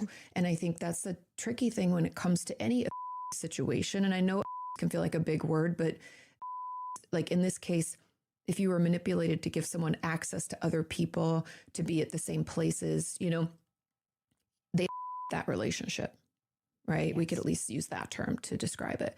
And so if we felt like we were used in some way, just say you're sorry for writing this goddamn, like, you know what I mean? Just say you're sorry. And you can say that you felt broomed by this person. Sure. That there was manipulation at play. Right. Like you didn't fully understand what, correct. What was going on. Correct. Know? I mean, yeah. But just say you're sorry. Like you can just get into what you're actually feeling. But this feels like I think because of Ashton Kutcher and Mila Kunis scenario, they're really feeling right. They're getting the shakes. Yeah, they're getting the shakes. They're shaking our immediate response to any kind of or trauma is to minimize and invalidate our experience because we want to take blame for it because we were kind of part of it. Even though we weren't an active part, it's confusing. I understand why you're feeling very like these two things can't coexist. He can't be a bad guy and I can't be a good guy. Right. How did that happen? And I think the untangling and the understanding of that manipulation and why they do it and how they do it can at least give us another It's a Rice Krispie, by the way. perspective. And it takes time. Like, again, I just encourage you, something I have my patients do when we're trying to make sense of an old thing that happened and we feel like we can't even remember what it's like to be us at that age, is and luckily you probably have a lot of footage, a lot of photos of yourself at that age. And God, this should be just a straight up open letter apology. Like just, and privately first. And can I do this? Like, can I speak about how my own, like you go privately, you do your thing. Then you can even ask at the end, like, is it okay if I go and speak my personal feelings about what I was going through during that time? And even if you don't get a response, you can make your own decision, obviously, afterwards, I think. But first you go to the victim. Like, who is this to? To the casino and all those ad revenue. If you can ever, I don't know if you have this, but I stumbled upon my own recently, old emails or old letters. Reading through that, I was like, oh my God. Like I was in college and it was me and one of my girlfriends, she was studying abroad. We sent emails back and forth. What are we even talking about at this point? I'm lost too. Like, I'm like, okay, who, what? Brian, Boy Meets World. Like, I just can't. I don't even know that, Katie. I'm like, right. I don't even remember. I don't even know what that was like. And I don't know if you can access some of that because sometimes getting into the head of you at 19 or 20, to answer Brett, I don't know. You know, I don't think any child is usually the only one. So I'd be surprised. Usually these individuals do it more than once. So can't speak on it. It can give you a little bit of compassion for yourself, a little understanding for the fact that, hey, I thought I knew everything, but I didn't know anything, you know, and not like in a judgmental way, just like, You're really just like a kid still. Why is this literally a therapy session? That's what I'm feeling too. It's like, do we need to hear? I get it. Please do your therapy session over there. I understand. Let's just get to let's get to the meat. Like what happened? It's okay that it's not okay, but like you got to move through this in a real way, not in this way. Yeah. I think it's very hard for us too in the particular situation we're in because Like because I'm in we were labor. achieving success. Like what we were doing at that age was an accomplishment. We had made it as actors. God. Talk about this show too. I'm sorry. It's like I'm like, okay, we got it. We're child stars. Into the top 10% of actors in the whole world or 2% of actors in the whole world. We were paid to be on a TV show. So like as far as everyone around us and we were successful. We were achieving something. And I think that we want to have pride in that, right? Like we want to have pride in how mature we were and how together we were and how we accomplished, I remember you would, as a kid actor, you would know the other kid actors who weren't going to make it because they didn't have the abilities, not necessarily the talent, but just the life skills. My God.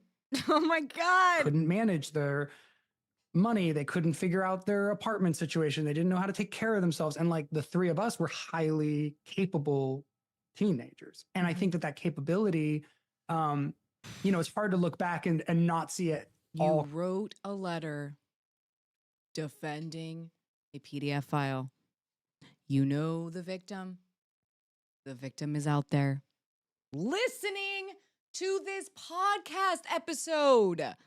My Lord, baby. Like, this is wild to me. Do you understand this person who was a child is listening to this? All capable, like to look back and be like, oh, I was super capable in all these ways, but I still had no clue to spot a bad person, that I was still a sucker for kindness or, and I think like Will and I, Will, we've talked about this, like another part of it that, is blurring these lines is like, I always dated older women. Oh God, from the age of 16 or 17 on, like I dated a couple people and then literally ever since I was 17, never dated a woman my age. And I think that was, again, part of these boundary. And it like went through degrees. Like you're talking about 2 or 3 years older. It's not that big.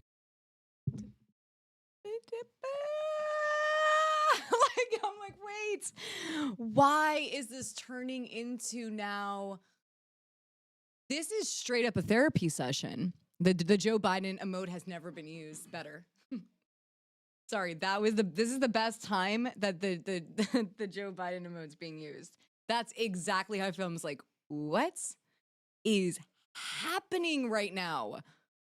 I dated older women. It's like, okay, that's also maybe a problem. How much older were they? And like, maybe you need to make a report. Like, this is still not necessarily the time right now. Big of a deal. I mean, it was a bigger deal back then. Sure. But I was also dating women way older than me. Like, like, how and much you and I have older? talked about like that was really hard for me to recognize. Like, that's also kind of messed up. Like, I looked at it as an accomplishment to be 18 and having an affair with a 32-year-old woman. Like, that was something I was like proud of up until relatively recently, where I was like, what is up with that person? Like, that is so weird. Yeah, that is not cool, and like, and granted, the power dynamics were a little different because male, female, all of this about a letter, again, actor, but like, that's messed up. Right. And that's very hard for me to recognize because again, I want to be proud of that. I wanted to be proud of that. Like, I'm so mature. This podcast, like a few months old. Or no, maybe not. Sorry. It was like, I think it was February 19th and we're at March 12th. So cool that I can date older women. And like, in retrospect, like, no, man, that's again, that like boundary crossing that was just par for the course. Well, it became normalized, right? So then that's what you went out in the world looking for. And not to make assumptions about either of your lives, but for any of my patients who end up dating, marrying, being involved with people that are a lot older, a lot of times that comes out of a lack of support from parents. And not to say parents are bad. I think people want to throw parents under the bus a lot, but it's not about that. It's more about Schneider definitely wants to throw the parents under the bus. About the emotional support that we get from parents. And I mean that in the most honest way that like if your mothers had been there and been around the set and this person was there and they're like, he's a little old, like take you aside, like this person's a little old, you know, just having that kind of what I'd call wise counsel and having that support is really important. Wise counsel. Important when we're children, even though as teens, we want to push our parents away. I know better. You're so stupid. You don't know what it's like to be me. And obviously in a position of power, we're earning money, things like that. But we can go out looking for other people to essentially fill that void of. I feel bad for the victim, honestly, having to go through this episode to get to, he's probably, you know, having to listen to this and be like, okay, are they going to apologize? Like having to get through all of this. You're like, imagine like what he went through. Has anyone heard what he went through? Like bits and pieces of it. We're talking about this is serious, you know? And this is all about them date. I just can't believe this. Sorry, it's just blowing my mind. I can't believe that the victim survivor had to go through this episode. My Lord. That support that we needed and didn't I wonder get. how many times he fast forwarded. Even though I know it's hard to maybe realize because you didn't know it at the time, right? Often when we're kids, we don't know what we need until we don't have it. I was in a different scenario. It's very strange because do you understand you guys are talking about somebody who literally experienced child SA? What the fuck? Sorry, I'm losing it a little bit. What is happening? We're talking about a child? Did you read? Well, no, you were there. Sorry. When it came to the trial or the sentencing. But like, my God, this is not, and I'm not comparing. All trauma is very valid. And I'm not saying that their own PTSD from this whole experience is not valid. It is. But my God, really? Right now, have you, like the fact that I'm pretty sure this person has not spoken to him, considering that, really, you guys? We're talking about literally child SA. And for some reason, this is becoming like an episode about, I don't even know what at this point. Like down memory lane of, I don't even know anymore. I honestly don't know. But we're talking about a child who's been, and this is it. These people are obviously HIGH. I ended up marrying an older woman. I usually dated older women. My parents are still my two biggest supporters that I've ever had. But I still left at 16 to go and do Boy Meets World. Yeah. So, I mean, I was still, it killed me that I had to leave. It killed them that I had to leave, but they knew for me to, you know, do what I loved and what I wanted to do that I had to go. And my mom has told me to this day that there were, when she first came on the set, it might have even been when we were doing the first photo shoot. She said, I did not like the way a lot of the older women were looking at you. Mm. She said, she told me that right from the start. She's like, I do not like the way that they're looking at you. Mm-hmm. Wow. And she would tell me. I'm sure that's very real. Me that often, you know, where she would come to the set and she would say, she would tell me, I don't like the way the men are looking at Danielle. I don't like the way the women are looking at you. She would tell me that all the time. Mm-hmm. And I still ended up with an older woman. So I think what is happening? One of those reasons is, you know, when you're 16 and you're. Wait, Camilla, by the way, we're watching this in Premiere File because they say so many things that's not allowed on YouTube. So I have to edit, like my husband had to like edit this so that we're not hearing like specific words. You're living, I had a guardian until I was 18, but I was essentially living by myself. Amazing catch though. You had to grow up in certain ways. And I think that's why looking back at this is so, and I think it's what Ryder's talking about. There's this strange twisting of, in some ways, you are way more mature than anybody else. Where is the accountability? I need to actually use the restroom and take a break for a second and resume to this because this is I can't even believe this is like, this could have been so like, I understand there is a lot of information to get in for them personally. And sometimes when you're responding through a trauma feeling, you can over explain, which is, I understand, creating space for that, but this is not this is not centering the victim still. So I will be right back. And then we will resume this. So get a drink, get some popcorn, whatever, and we'll resume. See you in a minute.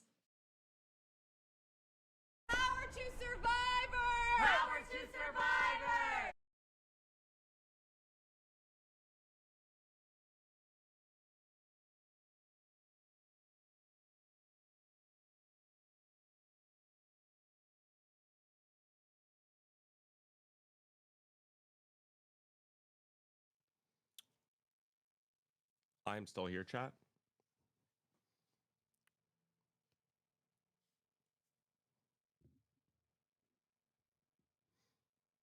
Nice. Yeah, go take your meds. If you guys take meds. If you don't, then don't take meds, you know. Go use the restroom. Go grab a snack.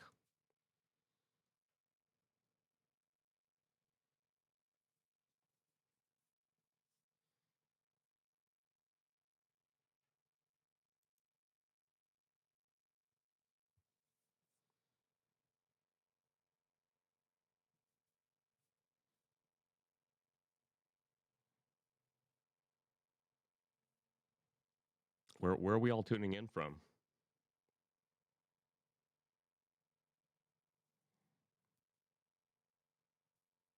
This is Lion, Lilo.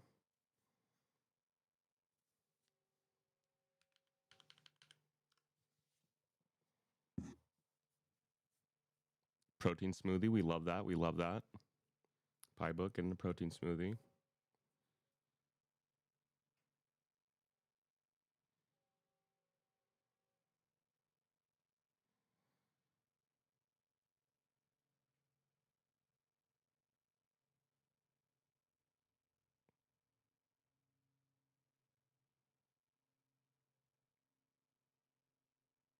We got Rhode Island, Oakland, Canada, 2 Canadas. Let's go. Washington,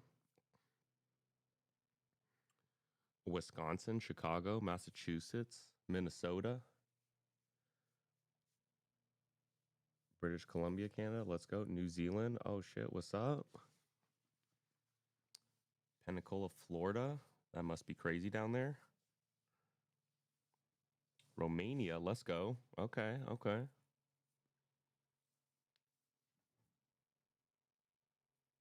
Belgium.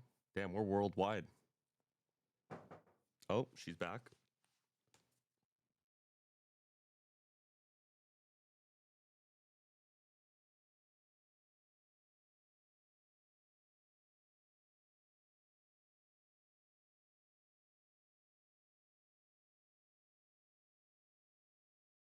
Get off.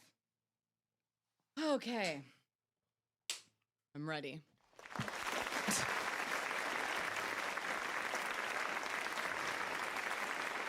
Hot in the studio. I got a Coca-Cola. Let's get through this. And this is why, you know, I'm actually wondering, like, is Kate, do we know if Kate, this expert, is this person a survivor themselves? I'm sure, you know, it's probably true that this person can be a survivor. And though, why I want a survivor in on this conversation is because I think it would be very helpful to have a survivor in this conversation, because it gives another perspective, not just the expert perspective and the people who are involved in this situation. But welcome to the Munchies Loch Ness VHS. Amazing screen name. You know, you need a survivor in this space so we can reflect on this and center the victim. So, oh my Lord. Okay, here we go. Shout out to Bathroom Breaks. Oh, wait. Am I there? There we go. Other ways. And so because of that, you ignore the fact that at the end of the day, you're still 19. Yeah. You know, you can only be so worldly. You can only be, you know, I look back and I go, I can't have been this naive. I mean, this man came onto our set, befriended us instantly, super nice guy, to the point where I didn't have a lot of friends. I still don't have a lot of friends. I keep my circle of friends very, very small. And that's probably protective, right? Yeah. Who wants something from me? Who's authentically my friend? And the anxiety. I never blame my mental illness for anything, and I'm not about to start now. My decisions are all my own. But because of the anxiety, it also keeps your world very small. So I was making sure I knew who was in my world. I didn't go to parties. I didn't really do that stuff. But I was working a lot after Boy Meets World, and this guy had so ingratiated himself into my life. I took him to 3 shows after Boy Meets World. Oh, so he brought Brian Peck into other shows. So he like rehired him basically, which, okay. I'm sure that's, you know, I have a feeling the type of person that Brian Peck is, he's like a collector of people, which is like most predators. Honestly, they collect people. They use people to their own personal agenda, advantage. And it's like, okay. I mean, this was the type of thing where the person he presented was this great, funny guy who was really good at his job. And you wanted to hang out with. Again, I didn't hang out with him a lot socially, but we were on 4 different shows together on sets all the time. I did. I mean, we hung out all the time. Yeah. You hung out socially, right? Yeah. So that's the thing is, but that's because I just didn't have much of a social life because I was in my house. But I saw him every day, hung out with him every day, talked to him every day.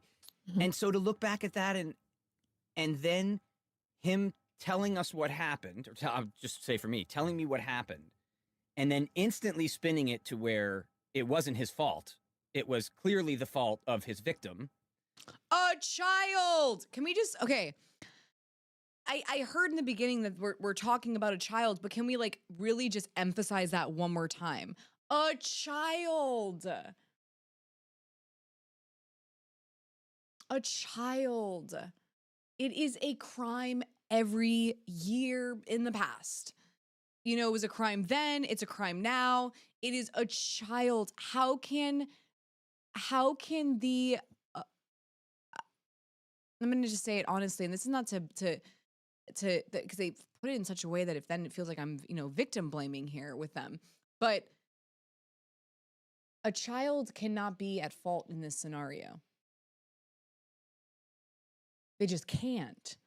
The child, this person was in their, I'm going to guess like in their 40s during this time. And you're like, but it's a child. It's a child. My initial instinct, because of the years I've been with him, is like, well, yeah, of course, it can't be you. Can't be you. Right. You're innocent. It can't possibly be that. So you sidle up to the guy who now you look back in as an adult and you go, he's horrible. And my instinct initially was, well, my friend this can't be. So it's got to be the other person's fault. Has to be. The story, of course, makes complete sense. The other person, you got to say the child. You got to, because I think for them to really start to like understand what happened here, they have to say child. They have to say child to themselves. It's not other person. It's the child. You understand what I mean? The way that he's saying it. And you're damn right. It's that kid's fault. How dare he? And I look back at that now as an adult, and it makes me want to cry that I ever was that naive. And it's just, I don't know. Again, I have all these, Ryder and I have tried talking about this. Danielle and Ryder and I have tried talking about this. We've all tried to discuss this, and I still can't get the words out to describe all of the things that I'm feeling inside of myself. And it's again, I don't know. But enough for you to go on a podcast with ad revenue without talking to the survivor. Right? Enough to get here, though, with an expert from YouTube and all this jazz. Enough to get here. Come on, man. I'm so rooting. I'm rooting for people to do the right thing and understand, what's wrong here. But like enough to get here and not to go talk to the survivor. So cry then, Becca. Becca, wait, Becca. I didn't want to say it, but that was what I was saying in real time when I first heard that part. I said those exact words, Becca, and I'm just happy you said that because it's the truth. Like, then cry then. Like when someone says I could cry when they done, you're like, but then I still don't feel the emotion here. I would just be like, I can't believe I feel so bad for this person that I've hurt. And I can't believe this happened. Like, I don't feel any of that still. I would be so upset. Be so upset. Add a layer to this too that I think is really important to talk about because I think it's important. Like we had a lot of stand-ins leading up to season 5, and sometimes it just happened recently. We were like, hey, that guy who's in this episode is one of our. Does she know what she's talking about right now? I'm sorry, like Danielle. Like that she's how this vibe is of this panel. What's going on? Do you know what your guys are talking about right now? And do you know who's going to be listening? The kid who's now an adult for sure, but the kid is going to be listening. Come on. For stand-ins. And we couldn't remember his name. And that's not because we're terrible people. And it's not because we have awful memories. Sometimes it's just because even though we worked with those people every day, there were boundaries in place. That adult did have boundaries with us, didn't try to separate us from our friends or have lunch with us every day off stage. This particular person did. All the years of having stand-ins, no one ever, do I remember, regularly going to lunch with the cast members. But this person did. And part of that's because when they arrived on set, they were extremely charming. They were very personable. They had a lot of jokes. They also, because of their many years of experience working in the entertainment industry, knew other very successful, famous kids and young men, and regularly talked about them. And regardless of how... Ooh, something that I felt right there. Now, usually a lot of the time, like what I've experienced personally in the survivor community is when we're talking about power dynamics, usually the person who's a survivor is maybe in a position that is not as powerful per se. And when they keep talking about Brian Peck naming people like being kind of this like socialite-esque kind of person, I feel like that was another way for him to prey on people's careers. So he was like, I have access. I'm a way to gain more access to career opportunities. So I'm sure that when, you know, people started finding out about the accusations against him, that people might have been like, well, he also knows so many powerful people. What's going to happen to me? Because I'm sure that's what it feels like for the victim. I'm sure the victim going up against all of these people, because you have to remember when you're coming forward against a powerful predator, you're not going up against just the predator. You're going up against his friends. And usually a predator in these spaces collects a lot of big name friends, you know, people that are in positions of power to protect him. And so I just have that feeling that there just gave me a hit of like, what is it to turn against him? What comes along with turning against him? Is it just losing a friend, or is it also losing access to the power that he had within the industry, if that makes any sense? So much we, you know, for how many years we had been in the industry, or the fact that actors were still just people, famous actors that were succeeding at the very thing we were doing. And sometimes true. Why aren't they naming his name? Wait, have they ever said Brian Peck? Wait, Becca. I see Becca's wait, have they said Brian Peck? It feels like they haven't said Brian Peck. I can't remember a time, maybe in the beginning. Can't remember. But yeah, you're right. They're not saying his name. In movies, which for a lot of us was like the real goal. Like, we're on a sitcom now, but we all want to be movie stars. And this person was friends with those movie stars, and they mentioned them. And that's, Awesome. it felt cool. It felt like, wow, this no. guy knows those people. Those are his friends. And he always had funny stories, and he always had great stories, and you'd want to know more. And next thing you know, you'd be at lunch with this person. Also, it was so that's one aspect that I just want to point out, that this person very quickly was like, we're going to be friends, and did. We were like, this guy's great. Two, this person was gay, and we knew that he was gay, and homophobia was rampant, especially in the 90s. And when he's gay, all of us, that side of us that's like, that doesn't mean anything to us. It don't care, doesn't mean anything to us. Right. But the other adults on set who maybe could have or should have said, why are you guys going to lunch with this guy? Why is this guy going to Ryder's house for a party? There was probably a part of them that didn't say it because they were afraid it was going to be taken as homophobia. Right. Instead of, this is a boundary, gay or not. This is Yeah. a boundary about adults and kids. Yeah. And so I also think that's important in the story of Ryder and Will about why he befriended the two of you so closely. And I did have lunch with him a couple of times, but only because someone else would invite me. Someone would say, hey, I'm going to lunch with him. Do you want to come? And I'd go, yeah, sure, I'll go to lunch. But he didn't. Where is the victim?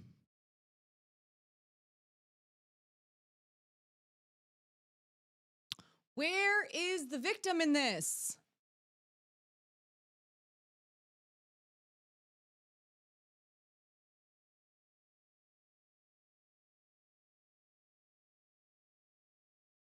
Where is the victim in this? Like, whoa. I get it, but like maybe this is an episode after the episode where you talk about the victim or something. You know what I mean? Like maybe this is like the episode later where you like had some time to reflect and now you want to say like your feelings about how you got into this position. But is this really the first response? And you worked with this person, on Ultimate Spider-Man. Really make an effort to get to know me. He didn't ingratiate himself as much into my life. I never heard from him again after the show ended, and I didn't, he didn't come to my parents' house, or he didn't do that with me. Have they said sorry yet? I haven't even heard sorry. It's kind of important to note, again, because the manipulation piece, like what grooming is, there's an end goal. And I think at the very least seeing the difference between those two things, because when, again, going back to like being a kid and trying to manipulate a parent to give us something we want, we can be really, really friendly and we have all our jokes planned. And so people, when they want to get something, can be incredibly charismatic.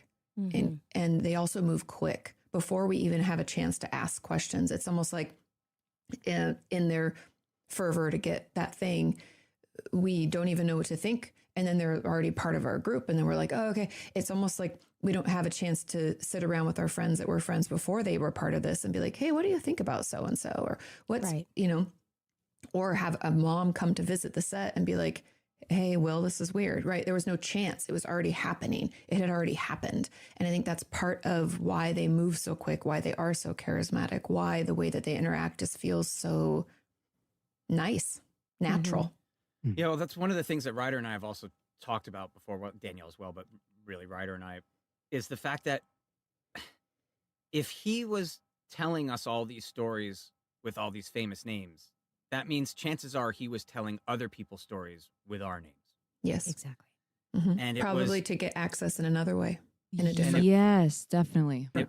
That to me is another thing that I think back on. It just, I don't know.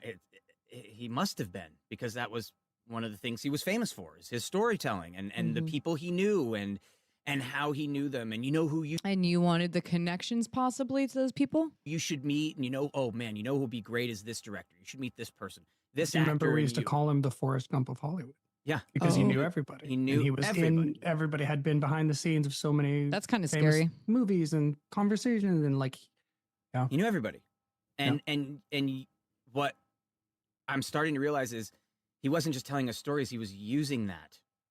Yeah. So yeah, this idea that I was somehow collected without knowing it is jarring. Yeah, it's probably upsetting. I told you guys this, I think, but I saw this person maybe 7 years ago. I went to a party and he was there, and it was one of the most intense experiences of my life, because I saw him, I hadn't seen him for years, and he immediately started talking to me as old friends or whatever, like, hey, oh my God. And I had this, it felt like an out of body experience where I'm having a conversation with him, and I was finally able to hear the name dropping, like how he was able to, in 30 seconds, a couple minutes of conversation with me where he was talking the whole time. And I was just like, oh, hi, that's kind of scary. Because also that makes me think, like, how much half truth is that? Like, maybe he is very close with people, and what does that say about the people he's talking about?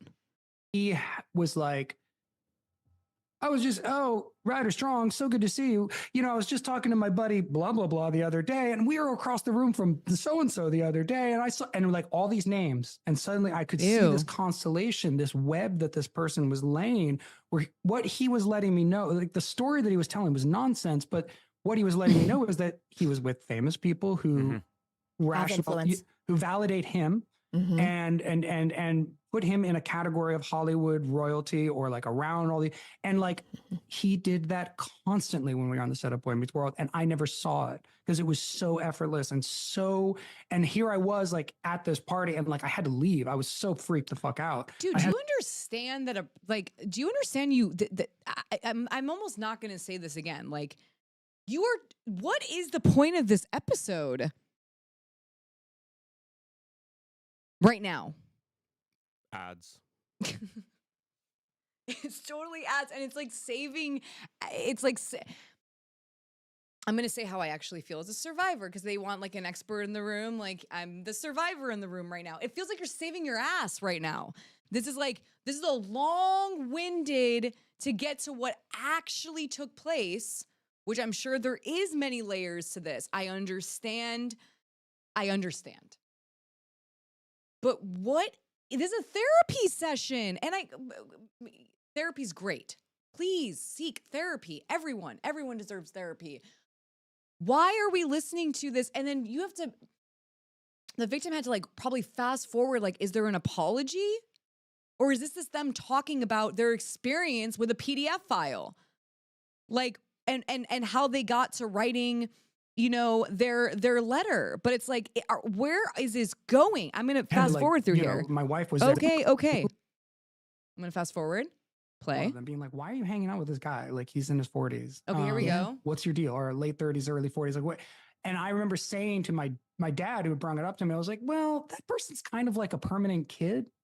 And that was like there was something recognized within these, I can think of like 3 men in my life that I was friends with, who were like, they were sort of like childlike and into movies and games. They were stunted, and they were aware of that and would talk about it. Okay. I don't even want to hear this right now.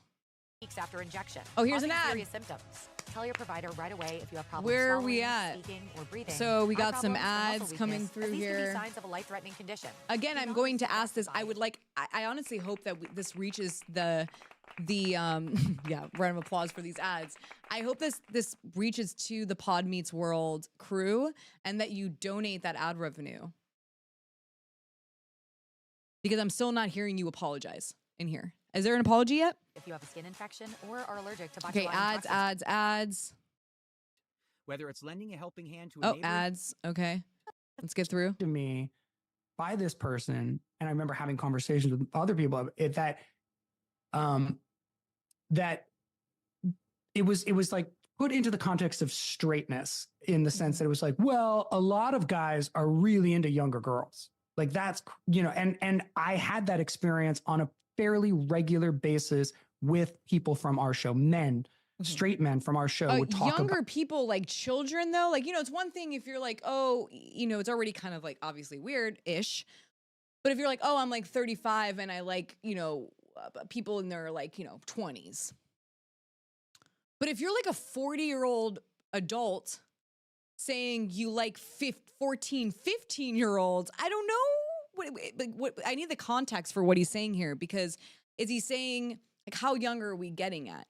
How young are we getting? You talk about guest stars, hot girls, hot women that were underage, but they would talk about them with me as a peer. Like, what do you think of that? Let's go check out that. And that is all so disturbing in its own right.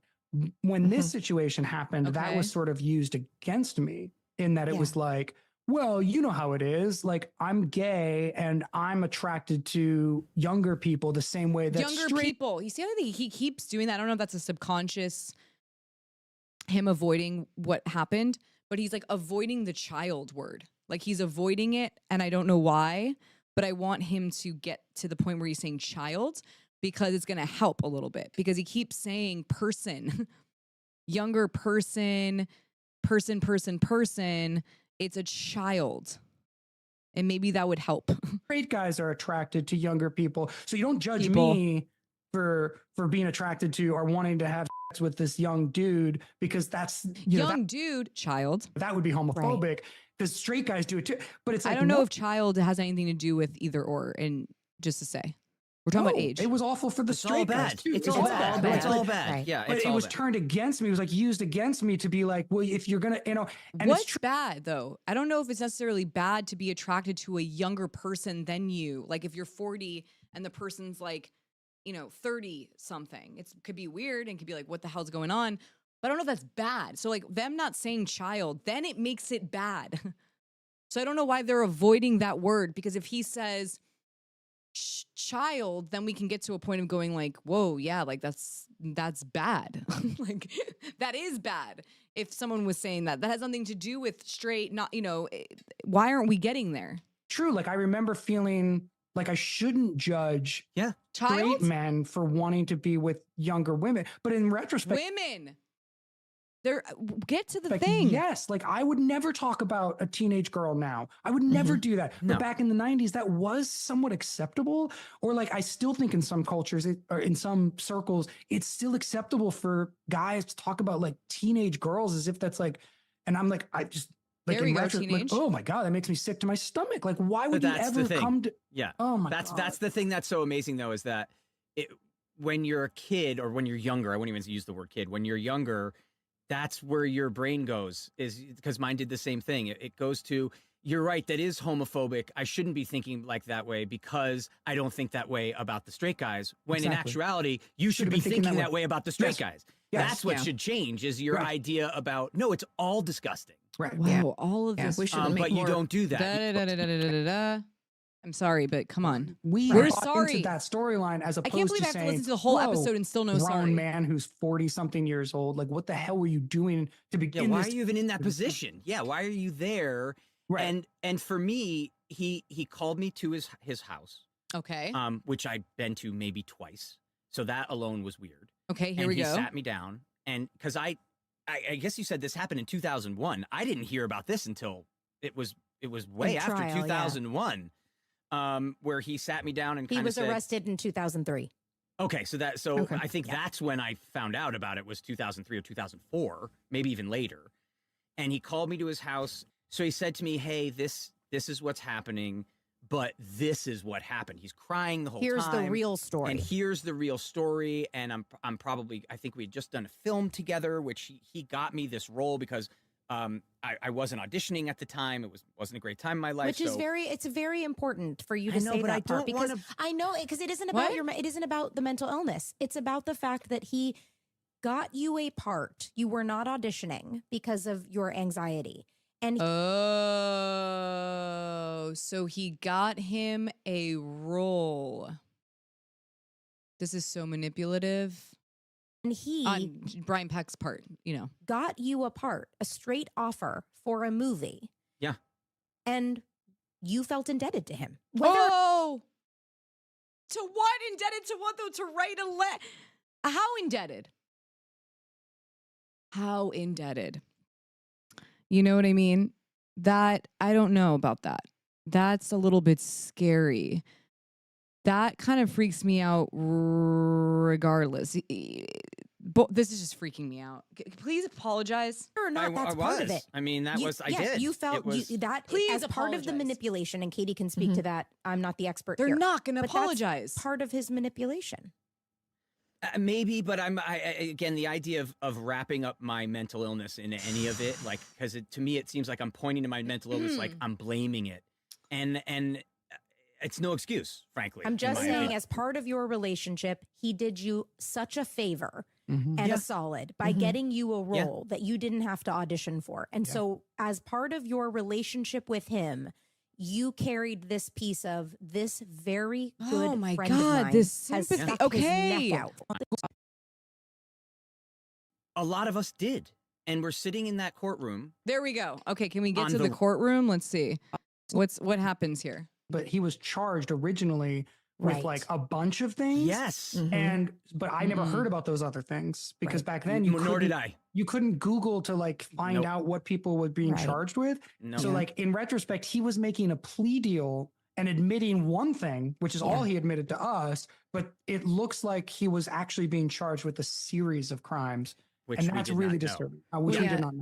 And you know, it's almost like the Bill Cosby effect where like one person comes out and then you're like, holy shit, you know, because if he's that good of a manipulator, which clearly he is, and probably so much so that he even believes his own lies, you know what I mean? In order to come across so calm, cool, collected, this is what happened, to get emotional.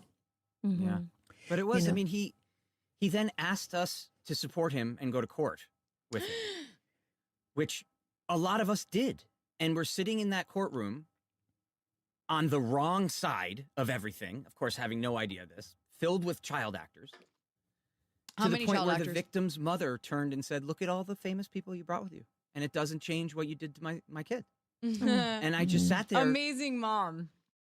Look at all the famous people you brought with you and doesn't change what you did to my son. Wanting to, where it was like, what the hell am I doing here? Yeah. And it was horrifying all the way around. It was horrifying all the way around, but did you ever go and apologize to Drake? Have you said sorry to Drake? I can't even find the sorry in this fucking long ass podcast. This podcast is so long. Mad respect to you guys going through your shit. This podcast is way too long with no apology. You still did what you did. You still defended Brian Peck against the victim. That's a reality. And it probably was so painful for the victim. Enough for that mom to say what she said. For him to see all those kid stars, celebrities, whatever, all on Brian Peck's side and probably not that many people on his. And now fast forward, you guys work together. Not sure if you apologize there. And now fast forward, I'm listening to your podcast that you make money off of. Money off of. And I haven't even heard a sorry to him. I'm upset by this deeply.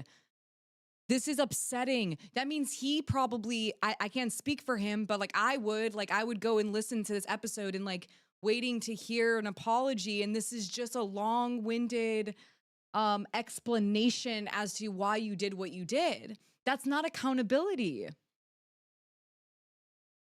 And I'm guessing you were I don't know, in your 20s when you wrote this, or, this is, come on, dude.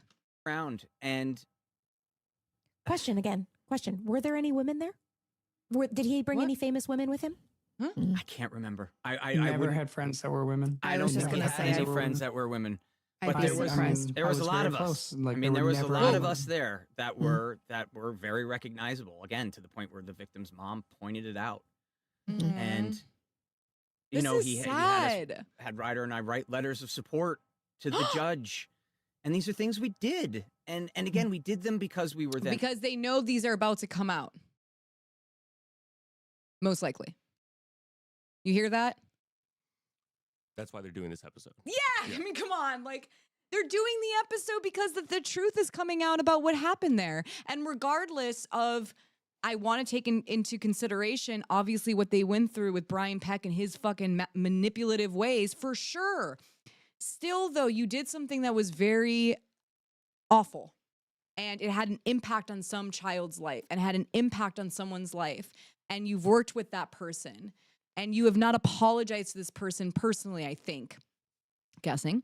And now you have this podcast where you made money off of ad revenue, and I still don't hear an apology to this person. Where is the apology? then lied to. We weren't told the whole story. Okay. But it doesn't change the fact that we did it. Correct. And Well, and I think part of it, just not to cut you off. No, please. I'm rambling at this point. No, you're fine. It's a lot. There's a lot to unpack because you knew this one story and now there's all this evidence of another story. And it's, for lack of a better term, it's a mind. You're like, what? Mm-hmm. But I think the big piece that we have to remember, and I know this might be a hard pill to swallow, is that you were victimized in your own way. Okay, not right now. Just not right now. This is so out of control. This Katie woman starting to, I'm getting to know Katie a little too well here now after like what, an hour of my time. This is not the time for this, man. It's not the time about, no offense. Like I understand you can be, see yourself victim. Brian got the whole thing. The victim is the victim, right? Right now. And that's who needs to be centered in this.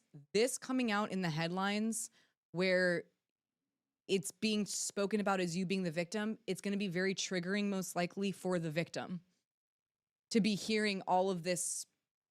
I can't even imagine how triggering your episode is for the victim, actually. This is overwhelming, not the right play, not the right move. And I understand you probably were overwhelmed and it's very stressful for you, knowing that people are going to know this thing that you probably have kept in and felt a lot of things about. I can understand that. I have the empathy for you with that. At the same breath, though, this is not the time, and it has to be a personal reach out before it gets to this level where we're listening to your therapy session. You know what I mean? Like, okay, let's go. We're not comparing pain for pain. I'm not saying, oh, if you take this slice of pie, there's less pain for others. You know, a lot of people feel like that. Like, well, if I say I'm a victim, then what does that mean for that child that he harmed too? We're not comparing. Oh my God. But you were victimized in your own way. Okay. Think of the pain that you're enduring now, trying to oh my God, figure out, make sense of. Just no. Sorry. The pain that you're enough to make ad revenue off of and do a podcast episode with Katie, the expert from YouTube or something. Like, come on, guys. Imagine the pain. I'm still not hearing that victim. I'm still not hearing the actual victim. So the shame and the guilt and like, what the hell am I doing here? This is horrifying. And Drake probably did. I think a big piece of when you said, like, I take this to grow in my life, like, I think a big piece of the healing is going to be acknowledging the fact that someone took advantage of you in a situation when you didn't think That's what they want her to say. That's why she's there. I'm sorry, but like, she's there to say that. What she's saying right there at the end of this episode, that's what she was put there for, man. I swear to God. That's what she was put there for. She's put there to change the narrative on what's about to come, especially when it comes to Ashton Kutcher and Mila Kunis writing their, letter to the judge in defense of Danny Masterson. They know what that did, and it's probably very scary that this is about to come out. But hearing the the summary of this episode and how she's coming in and interrupting him and saying this, I don't like it. It's like they tried to get ahead of it. Yes. And like they did, but they just didn't apologize. They didn't apologize. They're like trying to get ahead of it and like make excuses for themselves. Correct. That's exactly what it sounds Instead of like. just dealing with it head on. Correct. Yeah. Instead of going, I am sorry to the person, and we'll get into how I feel about it later. I'm still processing, but I want to say immediately that I am sorry to this person, and it should have been private first, and then it should have gotten into whatever this therapy session is with you were Katie vulnerable, and they were like a master manipulator. And so you were victimized in your own way and now left to kind of pick up the pieces, which is shitty. He's a bad person. And it's not saying, oh, we should keep blaming him and shame, shame, shame, shame. But there at least needs to be this acknowledgement. And that might take time. I mean, I'm speaking things that might be out in the future of therapeutic work for you, as you try to tease out the fact that, but hey, I really liked this guy. I trusted him. Yeah. But then like, what the fuck? What the fuck is this? I guess that's why I asked that question at the beginning. Mm-hmm. And I wonder if it's part of my brain is still trying to rationalize what I saw in him that made him what I thought was a good person. It's okay. Which We're is all why there I with asked, abusers. I get it. Do you think he knew what he was doing? And he Because did. I guess that changes things or does Oh, not. he definitely knew what he was doing with you. Not for you. Not for you. Right? Your experience is your experience. And that's why there is a big piece of healing, like in the woo-woo sense, we call it like inner child work. But there is a piece of looking back and being like, hey, I didn't know. He knew. Mm-hmm. And the blame's on him because all I knew was, hey, this guy was fun. He was nice. He knew people. He was always would come to parties. He made me feel so adult. I felt seen by him, you know, but then as we look back, we're like, he didn't have any friends. No mention of Drake. No mention of Drake. A million articles are going to be written. We know that's going to happen. There's going to be variety. There's going to be clickbait articles. And we're not adding any new information to the world.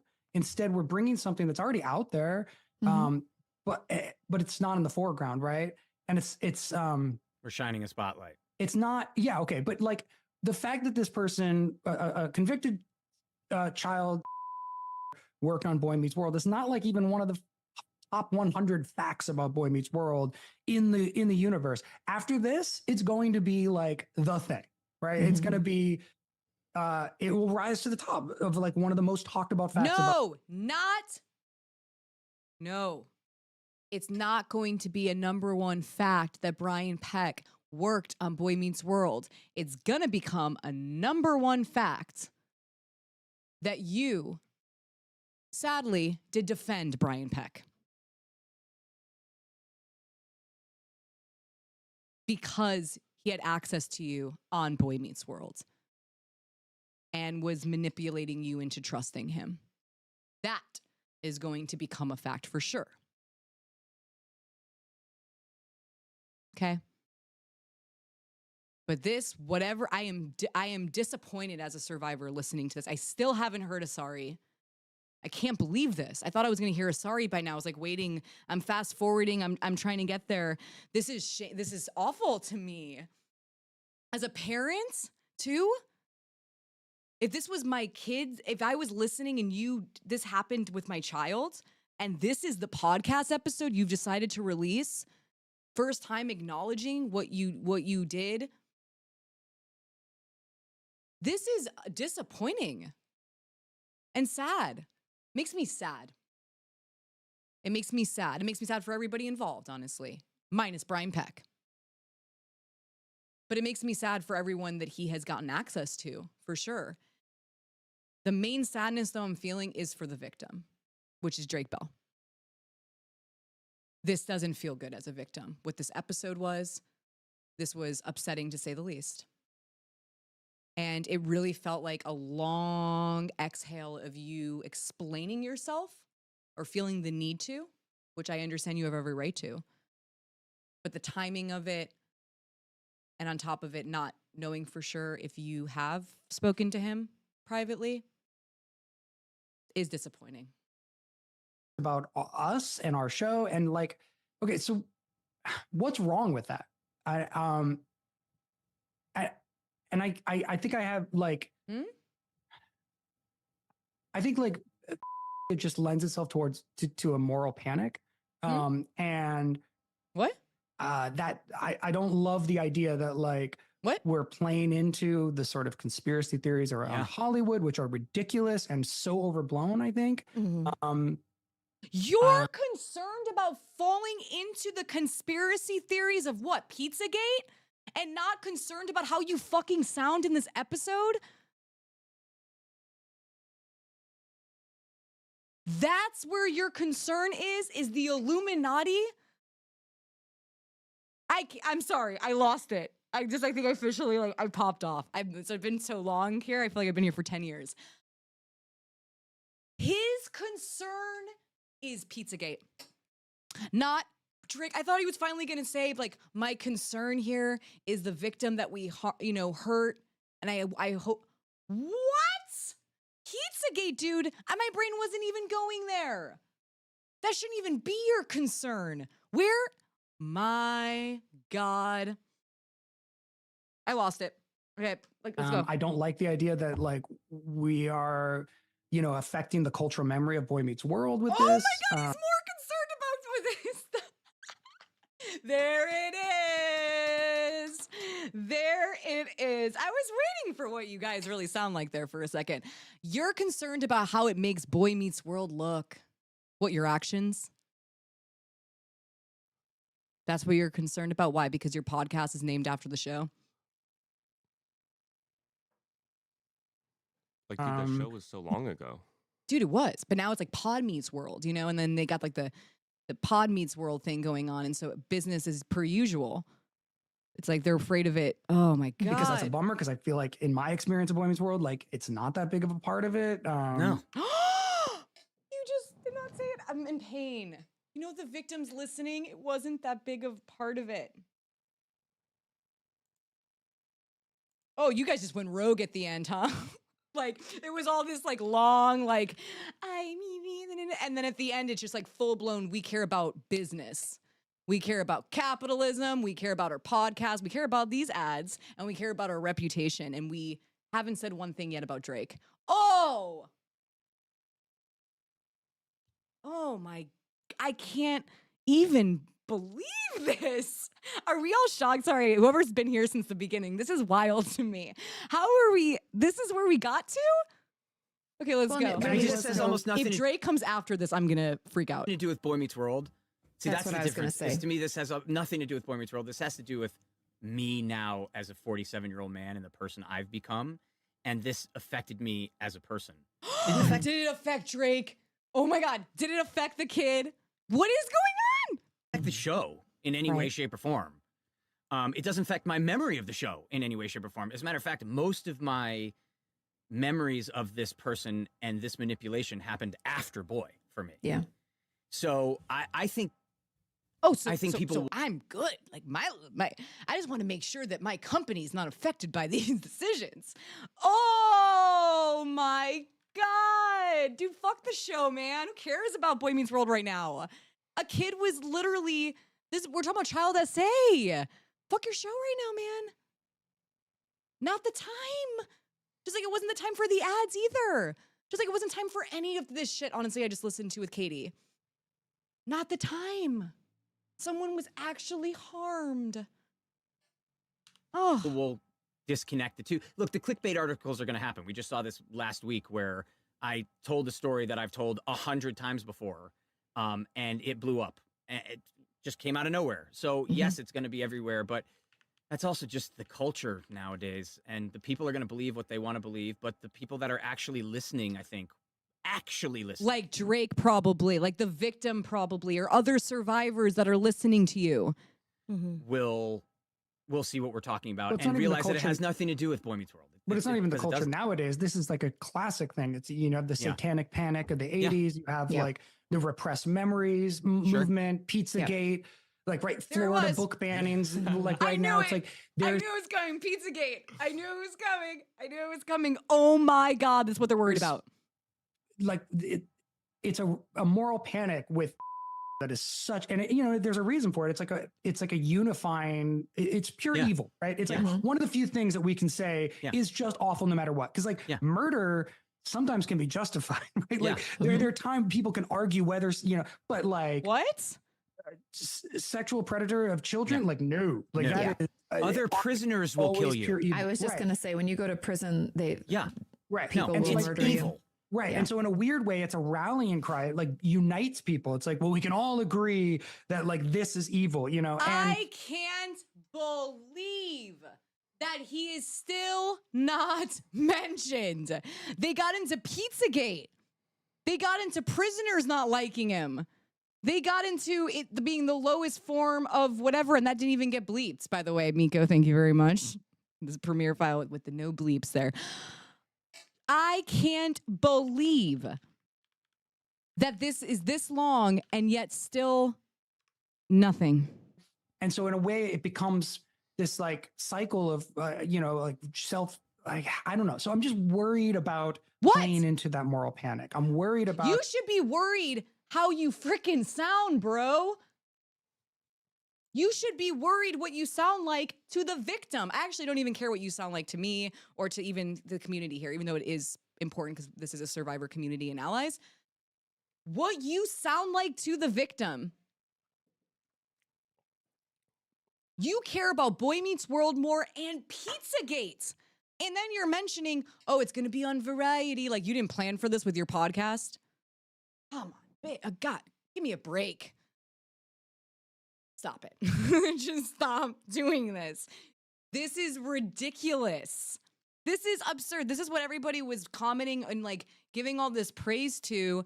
This is not okay, this podcast. This podcast is actually has some serious issues here. I'm shocked by how many issues there honestly are in this episode. This is wild. He's worried about his business. About it. But this did happen. I agree with you. Right, but why are we talking about it? Why are we bringing it up now? You know, and that like, why are you bringing it up now? Because the everything's about to hit the fan, and you're ready for it. Like, because I watched a lot of people behave horribly during Boy Meets World. Like, I watched grown-ups do awful things. I'm not tarnishing their reputation. I'm not bringing it up. You know, and so that's where I'm like, why, you know, and that's what but then I'm like, well, why am I feeling bad for this person? Why am I, you know, because I'm not friends with this person. I can honestly say this person is, I agree with everything that's been said, manipulative, charming in an awful way. Like I can agree with all those things, but I still feel, you know, and then, like I said, I worry about playing into, you know, I think damaging our industry, which is an industry I love. What? Still no Drake? He almost said he was actually worried about Brian Peck. Kind of. I heard that. Then he was actually got worried about Hollywood. Bro, Hollywood doesn't give a fuck about you. Don't worry. You're not going to affect Hollywood, okay? You don't have that much of an impact. None of us do. Come on. And also, who cares if it did? Hollywood sucks. For the most part, in the sense of, does it really care about human life? Not so much. We don't need to protect Hollywood. We got to protect human beings, man. That's who we're worried about, is protecting human beings from harm. Or if they have been harmed, we stand up for them. We do the right thing, right? Hollywood, Pizzagate, Brian Peck. This is the list? You were the one who wrote that letter. I'm kidding. But Jesus. I mean, this is a yikes fest. Jaden is right. My God, I've been here since 1:30, basically. This is a late one. My God, what that must have sounded like to the victim. I can't believe it. He's worried about Hollywood. Joke. Like, I love Hollywood. I think I love Hollywood. Yeah, we can tell you love Hollywood more than the victim that you wrote a letter against. That's how much you love Hollywood. It's one of the few businesses that's built around art and expression, self-expression. And I think it, you know. It's always the people that aren't even really in it anymore, too. Isn't it weird? It's something I care about. And I feel like Hollywood gets vilified by other forces, whether it's... Why don't you talk about how the victim was vilified and how you guys are all fucking on the wrong side over there? Look at him defending Hollywood more than he defends a fucking victim of child SA. Who are you? Look at him. Wow, does he really come in for the defense of Hollywood here? Woo! He's got the defense ready for Hollywood, but where is it for Drake? You know, why don't you imagine Drake like Hollywood? Ugh. Politicians or the church, or, you know, like I feel like oftentimes like Hollywood gets pushback, and I think pedophilia becomes an easy way to sort of like target Hollywood and like, you know, say like, oh, see, it's a den of iniquity. There's just awful people, and it's been vilified historically time and time again. And so I hate playing into that. Now, you think you saved the day for Hollywood with this podcast?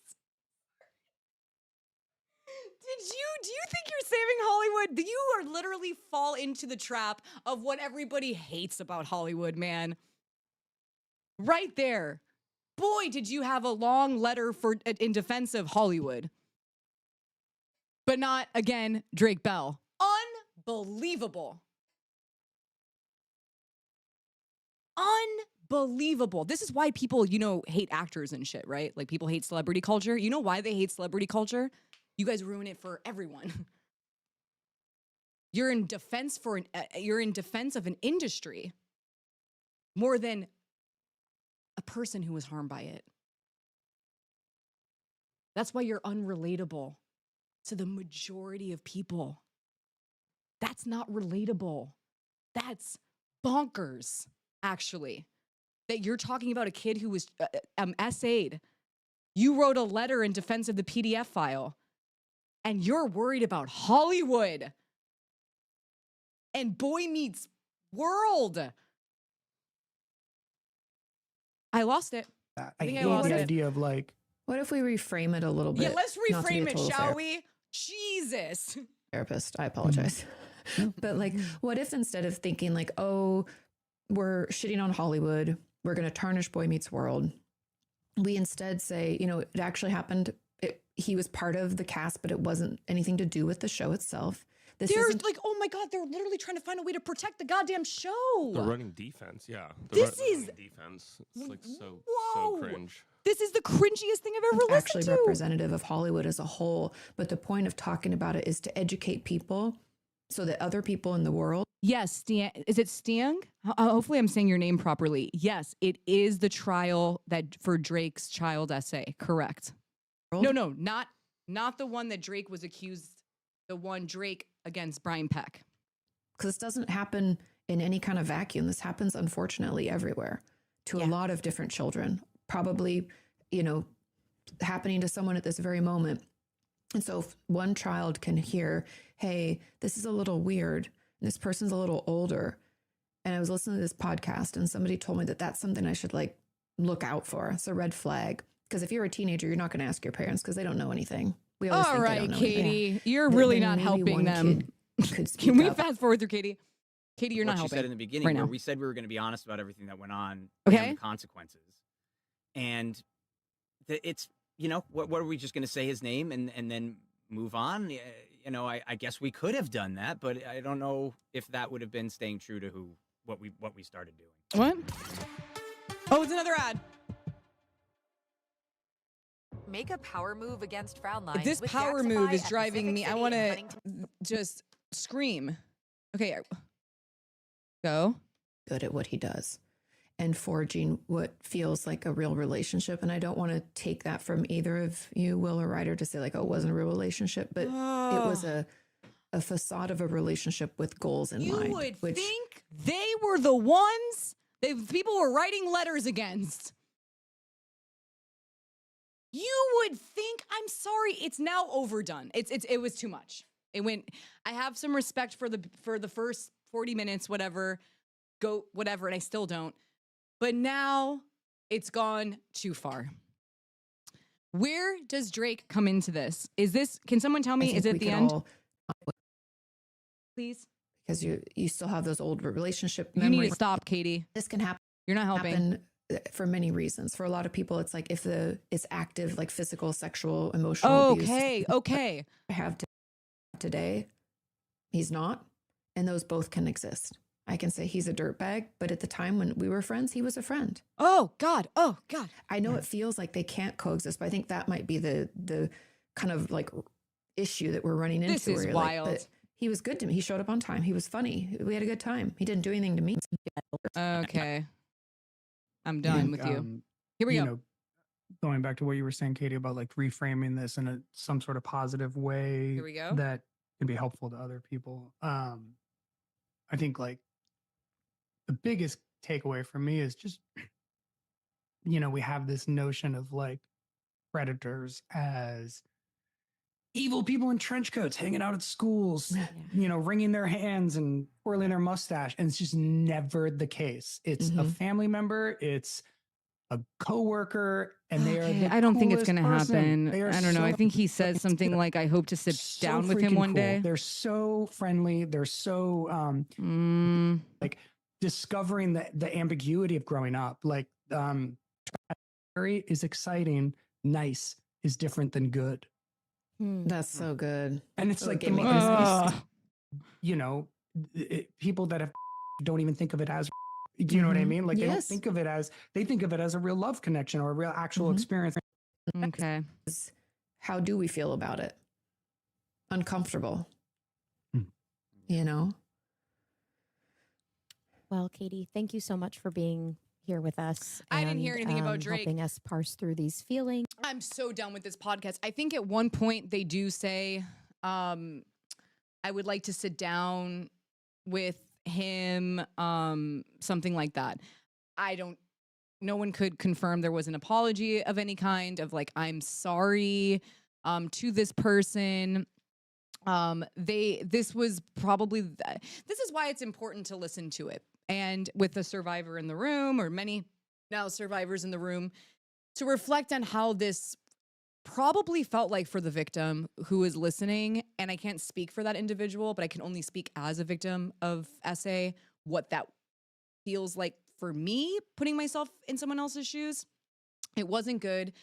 It was really like framing the perception around their narrative versus the victim's narrative of what actually they feel like. It just didn't feel good. It didn't feel good from the beginning, to be quite honest with you. And I do recommend, because we were going through this, and obviously this was to have commentary on this podcast. And I think it's very important for survivors to have access to make commentary about any type of content, honestly, that has survivors involved or they're being spoken about. And so if you want to listen to the episode off of their own Spotify, obviously it was released, I think, on 2/19/24. So go over there for the full episode, because obviously I skimmed through a little bit of it. Or just not, because honestly, that was really excruciating and re-traumatizing as a survivor to listen to how that was done. And I have respect for their own personal processing. And I'm not saying that the manipulation that they experienced at the hands of Brian Peck, knowing him, having him in their world. I know that was very real, and the manipulation is very real. They're masterful at it, predators. And so I can understand that. And though at the same time, I thought that episode was not necessarily that sensitive to the fact that the victim is going to be listening to that, and that maybe possibly the victim hasn't heard from anyone before that episode. And to me, that just felt insensitive.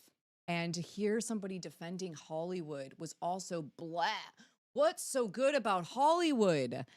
I don't understand the big deal. We can all criticize Hollywood. Hollywood's not a person, okay? It's not a person. It's an industry, like all capitalistic whatever companies. There's things to criticize. It's important, actually, to criticize things that we are involving ourselves in as people. If we can't do that, where does change begin, dude? You're worried about Pizzagate. I'm worried about children on set. You're worried about Hollywood. I'm worried about a victim listening to how you are more concerned about Hollywood than the impact you had on his life defending his predator. But that's just me. You know, maybe that's why I didn't fit in Hollywood. Maybe that's why I'm on the outside protesting all the time. It makes sense when I hear things like that. I'm like, oh, okay, so that's how I got over here, and that's all right. I'll take it. I actually would rather be this than that, because that really deeply disturbs me. And I hope that reach out to the victim. I don't even know if that victim would want to, but I would hope that you do. Maybe write a letter to the victim saying you're sorry, genuinely, not with excuses. You know, like even Britney Spears apologized to me privately. You should apologize privately before you do it publicly. Number one, always better. And I hope it's genuine, and I hope you don't put any excuses in it. I hope it's just a sorry, and leave your excuses over there. Because this is a big deal. You had a serious impact on someone's life, man. This is not like you just one day, I don't know, didn't call him to go get coffee, right? This is a very big deal. So I hope that you hold yourself accountable moving forward in a better way, because I think that way was beating around what actually happened there and not getting straight to the apology and how it impacted someone's life. And survivors deserve better apologies. And they deserve allies that really care about them over a company. I hope that people are more important to you than Hollywood one day. I hope people are more important than Boy Meets World one day. I really do. I hope that for you, because it's actually a better existence when you care about people more than you do about corporate entities. So, that was my episode for today. Thank you for going along this journey of, that long podcast I got a little bit triggered along the way, so I apologize for my triggers, and thank you for listening. Yeah, Brittany did apologize privately and publicly multiple times, and even in her book, she apologized. Like, that's awesome. Like, that's what I wish more people were like that, you know? So thank you so much for being here. Let's be better people. Let's not be afraid about being held accountable. Let's say sorry and mean it. And be cycle breakers. So that's it. And I will see you all Thursday. Bye, everyone.